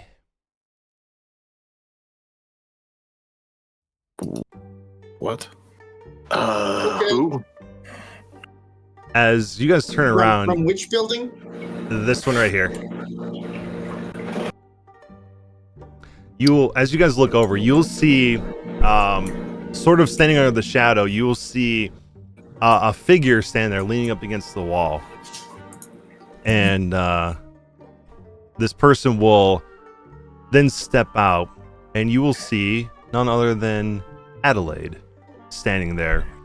I'll show you the picture of her again, just for reference. It's the daughter. It's the daughter. Hi there. Hold on one second. That's Adelaide. That's what she looks like right now as she walks out. She has that exact look on her face. Adelaide. Oh, she's cute. she looks like she's about 25 years old. And she is wearing this sort of like this farmer's looking dress that has a little bit of a flare to the top, like in the picture, with a checkered look on it.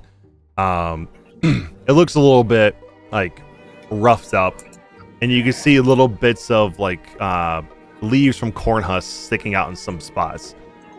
And she goes, What did the bitch bring this time? What? Well, hi, darling. Your mom's probably looking for you. Oh, that whore? I'm sure she is. Great. Hey, that's your mother you're speaking of. You don't disrespect your mother like that. She'll give like a wicked laugh, like, hardly. She's the town seat. Everyone's had a seat.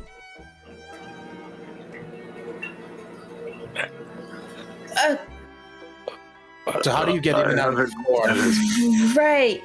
I'm sorry. Are you the bird talking, or are you the uglier bird inside talking to mother right now? As she points to Omen. Well, I'm not talking to her yet, but I was going to.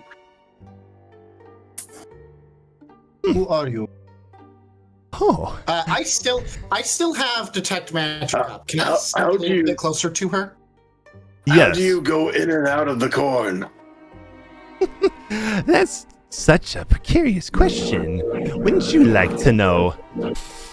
Yeah, that's why I asked.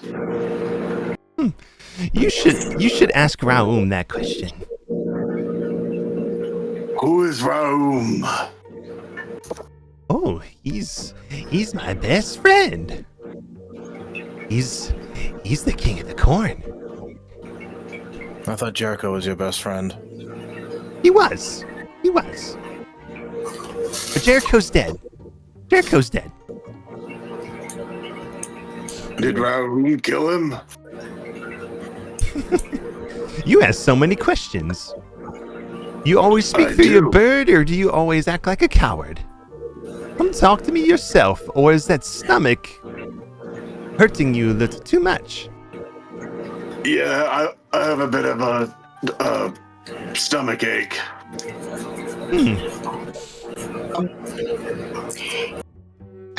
Questions. Oh, Boys always ask so many questions, don't they, Adelaide? the boys are letting the bitch speak. Yeah, that's me. Oh, why don't we have some, girl talk? Just the two of us. Let these boys ask their questions to themselves. Just in case. What do you want to know? well, I don't want to ask any. I'm tired of these questions, asking too much. And Ginger's gonna like kind of pivot Adelaide away and like look at Alder so that he can get off his Right. Okay. Not a toucher. Great. She's just gonna try to like angle her slightly away so that Alder can get off his detect magic on her without her looking at him while he does it. Yeah. As I get closer to her, what does my detect magic pick up? You pick up some pretty strong. What's the school of magic? This would be transformation magic coming from her. Can I also, with my medallion of thoughts, fire one off at her? Fire detect thoughts at her? Yeah, for sure. We'll address what she thinks once everyone's had their moment here to talk with her. Yeah, for sure. Okay, Ginger, you were saying something? Ginger, we're just gonna start like getting her to, or at least trying to,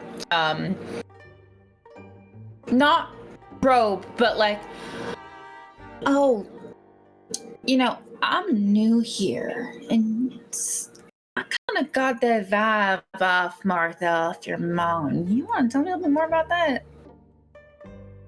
Wait, am I you being new? No, about the whole, you said she was a bit of a seat.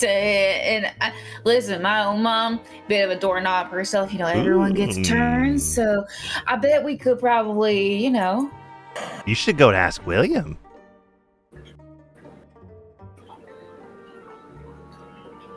Yeah, William, the straw-hat guy working at the town center. Yeah, the ineptitude one. Yeah, that one. You saying he got a turn or a seat, as it were? I said, ask him yourself. I don't want to spoil the surprise. Unless you're gonna need it. When I was talking to him, I was asking where your brother was. He seemed mighty concerned, disappointed about his drinking habits. Isaac, yeah. Yeah, you could say Isaac is a little under the weather.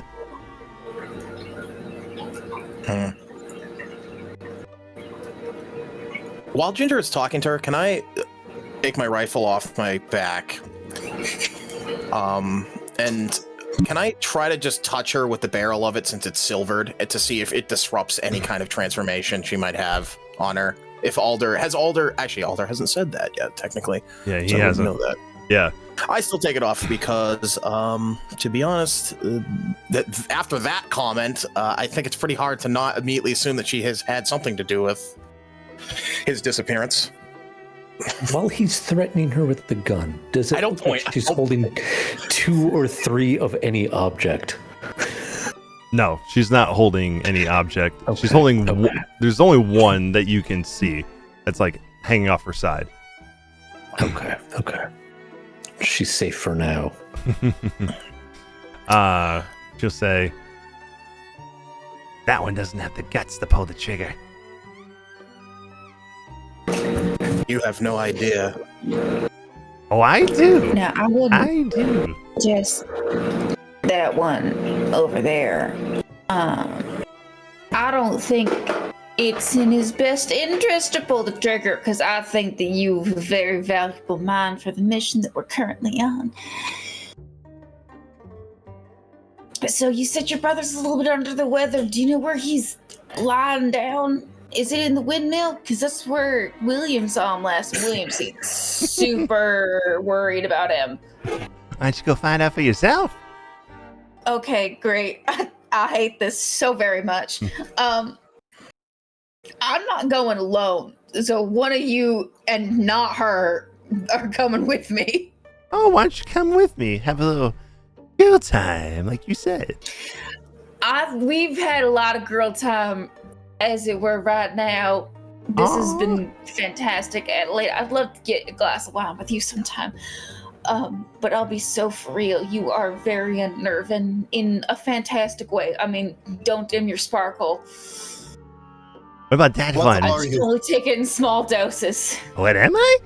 As she looks away from you, What Ginger. are you? I'm Adelaide. And I'm your I worst did not nightmare. ask you who you were.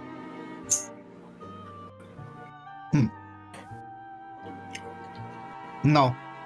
Is your bite worse than your bark? Alder, what do I've you never know? bitten anybody. Not in this body. Not with no teeth. I think it'd be better if you had some canines. And then you'll feel some canines start to form in your mouth.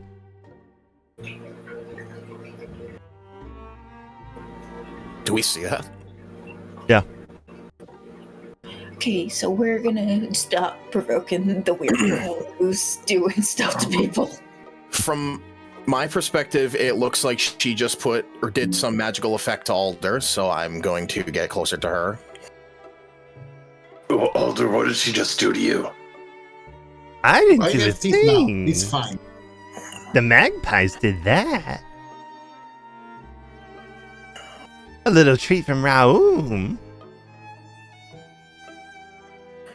And who is this realm? I've got my detect thoughts up. Is it picking anything up?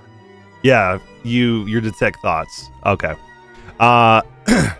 So as you're detecting her thoughts, all you can see is this cornfield in her mind.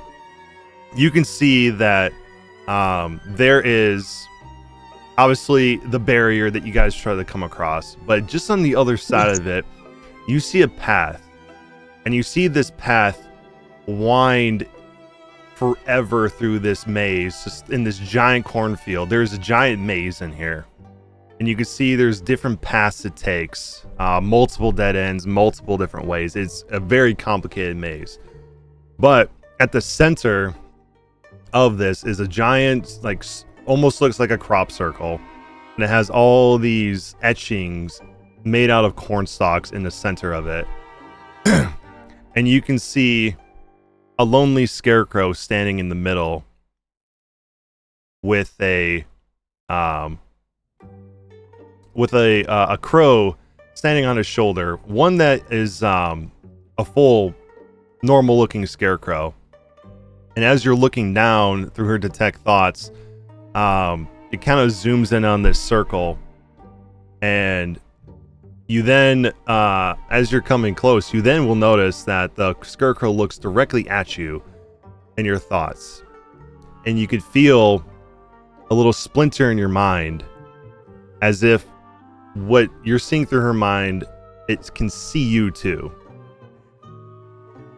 And when you come back, I don't know if you can still hear me, but you're gonna have to roll a wisdom save. I can hear you. Okay, roll a wisdom save.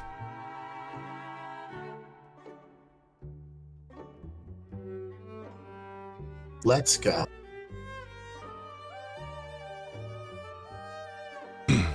Very nice. Very nice. Okay.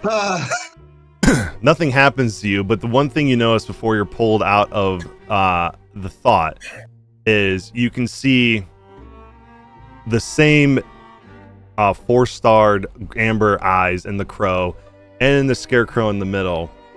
But then you see thousands of these eyes pop up in the corn as well, all around this circle. Before you see a giant murder of crows come out and block your vision before you're forced out of the thought. And as you're forced out of the thought, as you're looking at this, Adelaide is now standing about 6 inches away from her face, looking at you directly in your eyes. Get away from him. He said he wants to see Raoum. Should I take you to him? No. I do not trust you to be a safe guy. Aww. I am done with you now. You're no Have fun. a good day. Wait a minute. I actually point my rifle at her. Did you have a discussion with our other friend? Madeira? Yes. I didn't. Raoum did. She's with him now. I get a feeling you're not going to see her ever again. She was looking for somebody. That little bitch, too. She's never going to find her. She'll look back at you, Ginger, and say, and neither are you. Okay, I thought we were friends. That was just fucking rude. Wait. Revan's These gonna. creatures, the scarecrows, they operate off of violence. Do not offer it to her. Yep, We Revan's could gonna wake kick those down the things back door. up. Oh, you're spoiling the fun, Alder. Revan's gonna completely kick down the door of the inn and rush out in a fighting stance. Did you tell her your name, or is that? Ugh. I know all of your secrets. Great. Okay, I love that for what's going on here. I feel like we should just like put her somewhere, right? Like this is a weird thing that we're not super cool with. She'll then kind of look at all of you as Revan's coming out. I'm assuming in like as best of a full sprint as you can do. Yep. Okay. And she'll look at Revan That just coming. looks sad. I'll see you on the corn. And then as she says that, you'll see her head kind of turn to the side and make a loud crack noise. And then you'll see her start to hunch over and hear her bones start to crack. And then you'll notice her skin on her arms from her wrists all the way to her upper back starts to split open as black feathers start to erupt from it. DM, I shoot. Okay, you shoot. Can I try to stop him? You could try. Roll it with disadvantage since someone's trying to stop you. Okay. There's the first one. There's the second one. Okay. That one misses. As it goes sailing past her head. And then as this bullet goes past her head, you'll see her arms fully sprout out these black crow-like wings. And she'll turn her head in a completely 360 degree as you hear bones cracking the entire way. And then she'll look at you all and say, bye-bye, bitches. And then she'll flap her wings up and fly straight up in the air and head towards the corn. Hello? And that is where we're ending our session today. Oh. Are all you bird folk that misogynistic, or is that just her? That's just her. She's lovely. Fuck that was. All right. Well, that was session 17, everybody. I had to end it on that note. Want to make sure you got to meet Adelaide before we ended for the night. But what we also do at the end of every session for you, Ginger, since this is your first time playing with this group and with me, I always hit the end of the session with everybody's highlights, their what they like most about the session and what they like the least about it, and be as honest and transparent as you want to be. But we'll start with our favorite first person to talk, Alder. Hey, that's me. It's your boy, Alder. Heck yeah.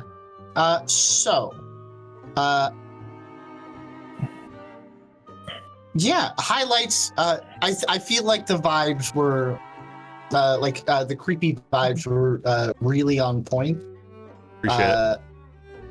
The different places felt like, except for the town hall, I suppose, really felt like, creepy. Like there was like a little bit of like creepy small town farming community, like sprinkled in a little bit everywhere. Yeah. I can't think of a low lake. Okay. If I think of one, if I can think of one, I'll mention it without cutting anybody up. But off the top of my head, I can't think of a logo. Okay, awesome. I appreciate it. I'm glad you appreciated the little splattering of creepiness in there. The Weeping Angel style scarecrows that Evan can't see anymore. Hate it. Clarence, what you got? The highlight. I like the mystery investigation aspect of this session. I liked Adelaide. She's a very normal, average human teenage girl.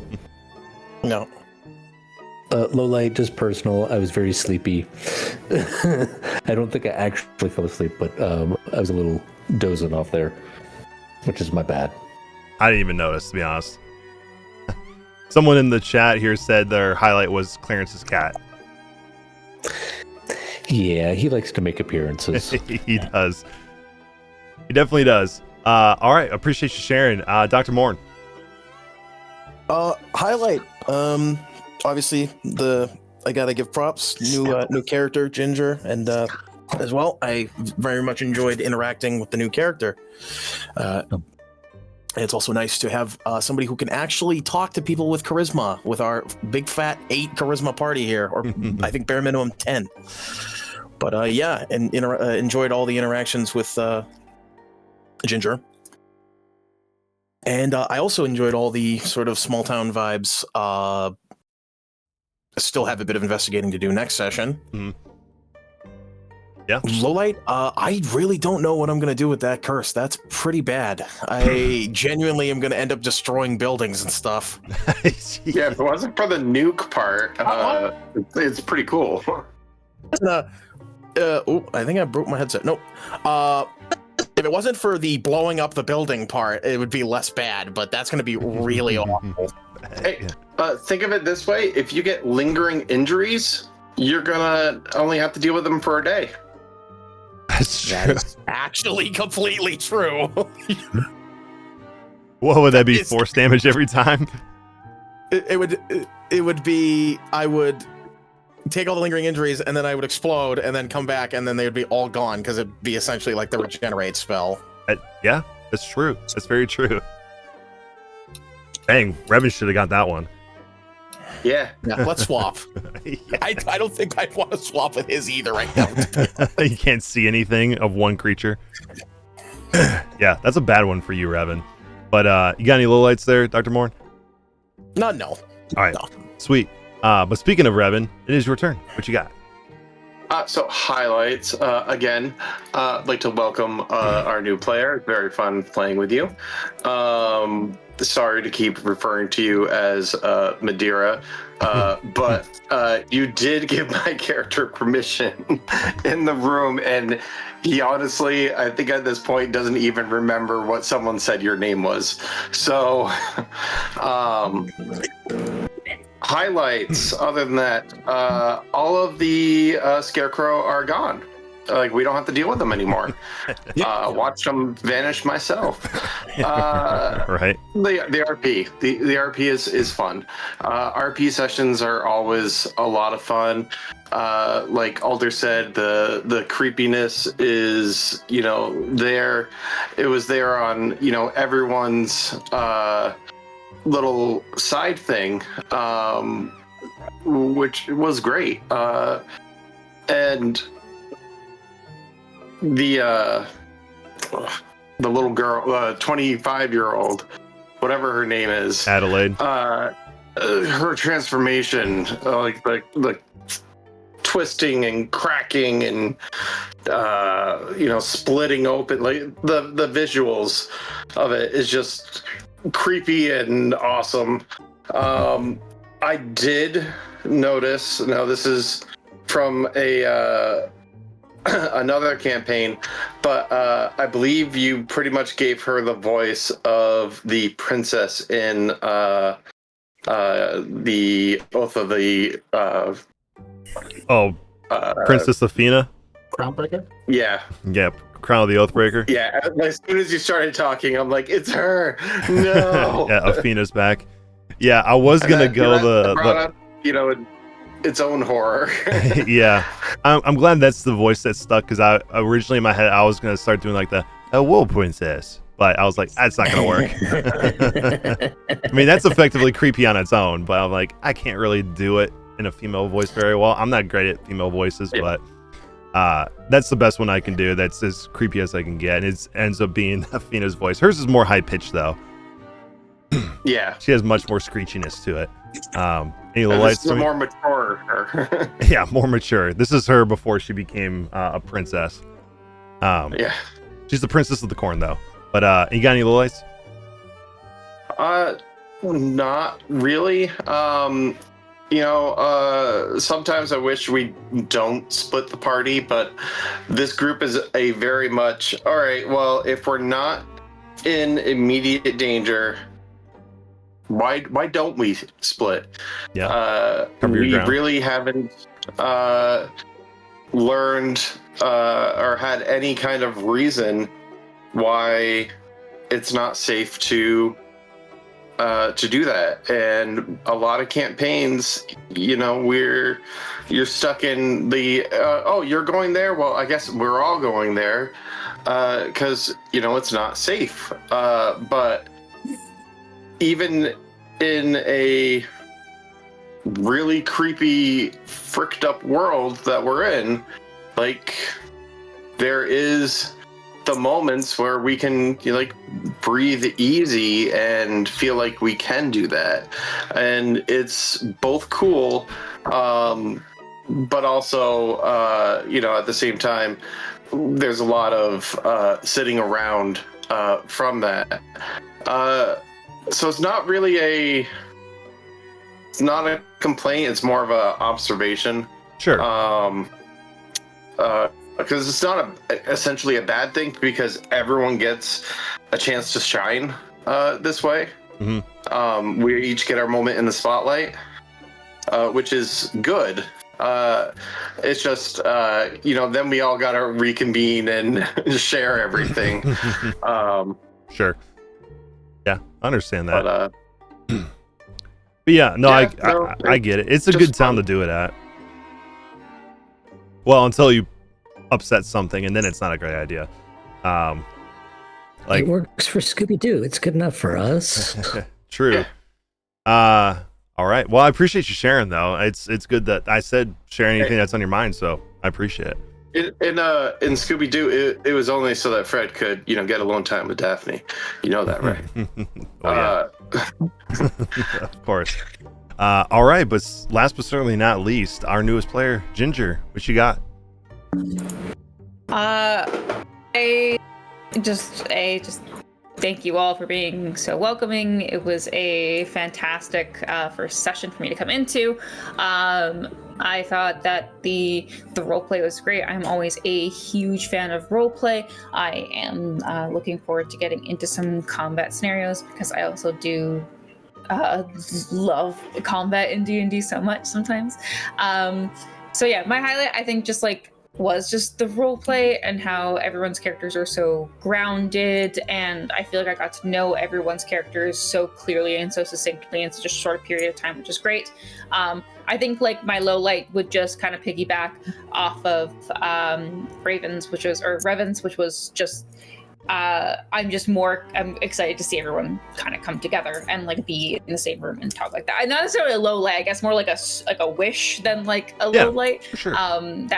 That next session will kind of be more all together, so that I can start sort of figuring out everyone's dynamics and stuff like that. Yeah, absolutely. Yeah. Well, don't worry. Dr. Moore rang a shot off, so there will be combat coming up very soon. Yeah. There was violence. I Great, saw love it. Love violence. I saw what you were doing too late. Yeah. I was like, oh, she's trying to rage bait us so that we are up to our It was the asses comment. in It was the comment scare about Madeira that pushed them over the edge. To be honest. Yeah. No, that's what Revan kicked down the door for. She was indeed rage baiting you, and she succeeded. Because now there will be some pumpkin heads that Revan cannot see. Yeah, there's nothing to worry about. So I just chase after her because my friends are fine. That's fair. All right. Well, I would say for me, my highlights was obviously having a new player, you guys meshing really well. Sometimes it can be very awkward when a new player comes in and it's like the syncing together can take some time. It didn't really feel that way, so that was nice to see. I let you guys obviously have your little RP moments to get to know each other, so it felt natural and not forced. But you guys got quite a bit of investigating done. You knocked out most of the buildings. Obviously, there's more to see in the butcher shop. There's other buildings to see, but you guys will be able to handle that in next session. And yeah, you got to meet Adelaide, and I was looking forward to it because I saw Connor's version of Adelaide, and she was horrible. And but that's what makes her great. She's effectively a very creepy individual. And yeah, and the little curses that came from the magpies, I wasn't there for Connor's session when he did that, so I didn't know where it came from, so I just went with my own way. I don't know if that's how you did it, but yeah, I thought it would be cool to do it that way, so you were wondering what these magpies are all about, and now you know. Low light, I don't really have any. I thought it was a good session. I thought it was a good session for you, Ginger, to come into, one that's not, you didn't jump in the middle of a combat. Like, if you came the week before, you would have jumped in the middle of combat. So it was a good session to roll into and ingratiate yourself with the party and kind of get a crash course on what's happening here. So that way you can go into it pretty well informed and know what to do next and how to help. And of course, if none of you know, she is Thread of Kindred, like what Madeira had. So, she is new. So, yeah. But luckily for her, she does not have a dormant skitter plague in her like Madeira had. It would almost be funny if you were Madeira's sister looking for Madeira. You both missed each other. I thought about it for a second. I was like, see, that would be the smart one if we weren't completely different races. No, all of her family was different races. Yeah. Yeah, her brother was an orc, wasn't he? A troll. A troll. A troll, yeah. It was the Bogborn, I think. Yeah, that's true. Yeah, that's true. All of her siblings were different species. So you could have. She neglected to inform us until way later, though. So we were like, "Oh, we're looking for another Deepborn," and then she was like, "Oh no, my sister's a human." Yeah, she would have gotten along with William. That's my a human. William Lodge.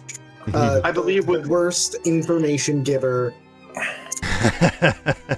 I figured I'd tell you this important information when I felt like it. Yeah, she was a human with red hair. And what's your character's name? Yeah, red hair. It's all coming together. Yeah. I feel it's important to let you know that there's a king that lives in the corn. While you're here, now that I remember. Yeah. I also have this ancient weapon I forgot to give you. Oh yeah, this +3 longsword, this Vorpal longsword I got. Yeah. Yeah. This blade's been in my family for generations. Yeah, I forgot I had it. You got some Vorpal scythe. Yeah, Vorpal scythe. Yeah. Yeah. He's gonna give it to us after we come back out of it. Yeah, I usually cut my bread. But anyway, I gotta run a little early, so I will catch you guys later. Yeah, for sure. We'll see you next week. But I'm gonna put. Thank you so much, everyone. Yeah. I should also hop on. Yeah, for sure. I'll put the stream to bed. We'll see you all next week and have a good night. All right. Bye. Thank you so much. Bye. Bye.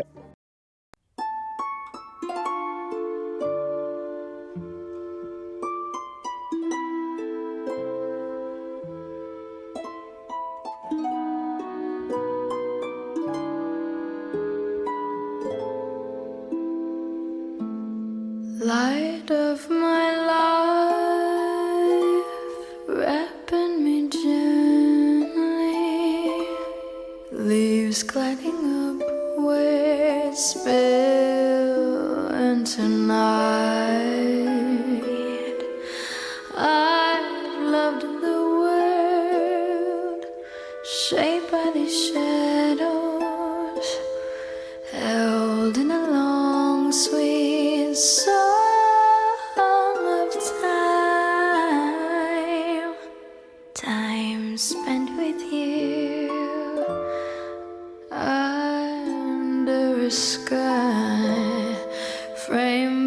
trees, bursting with light.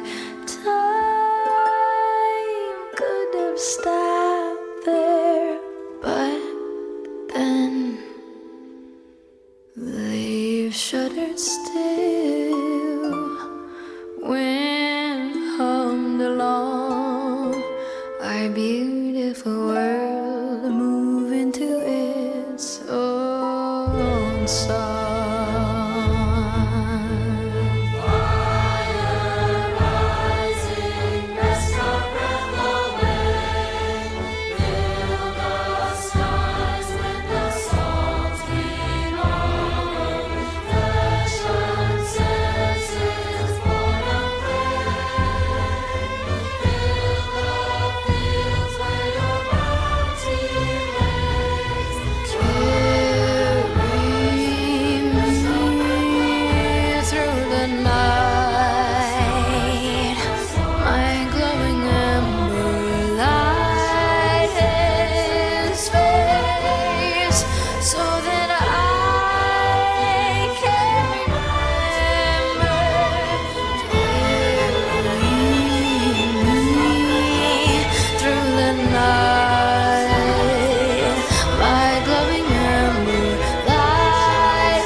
What is the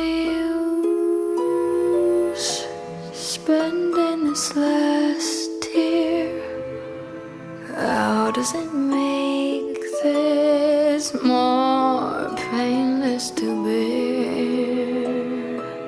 In a blink of an eye, I will be bone dry, drunk by the smoke-veiled flickering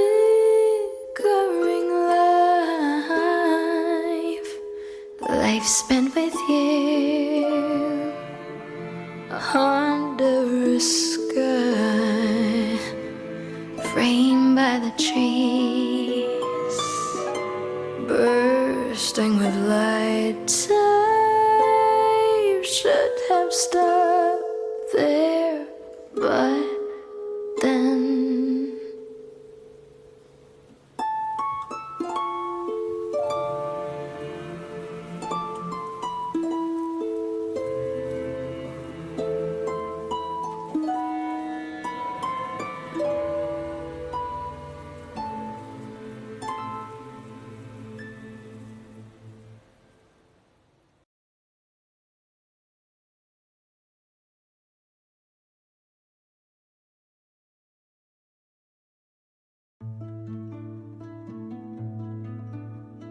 dead trees open up for me, teeming with all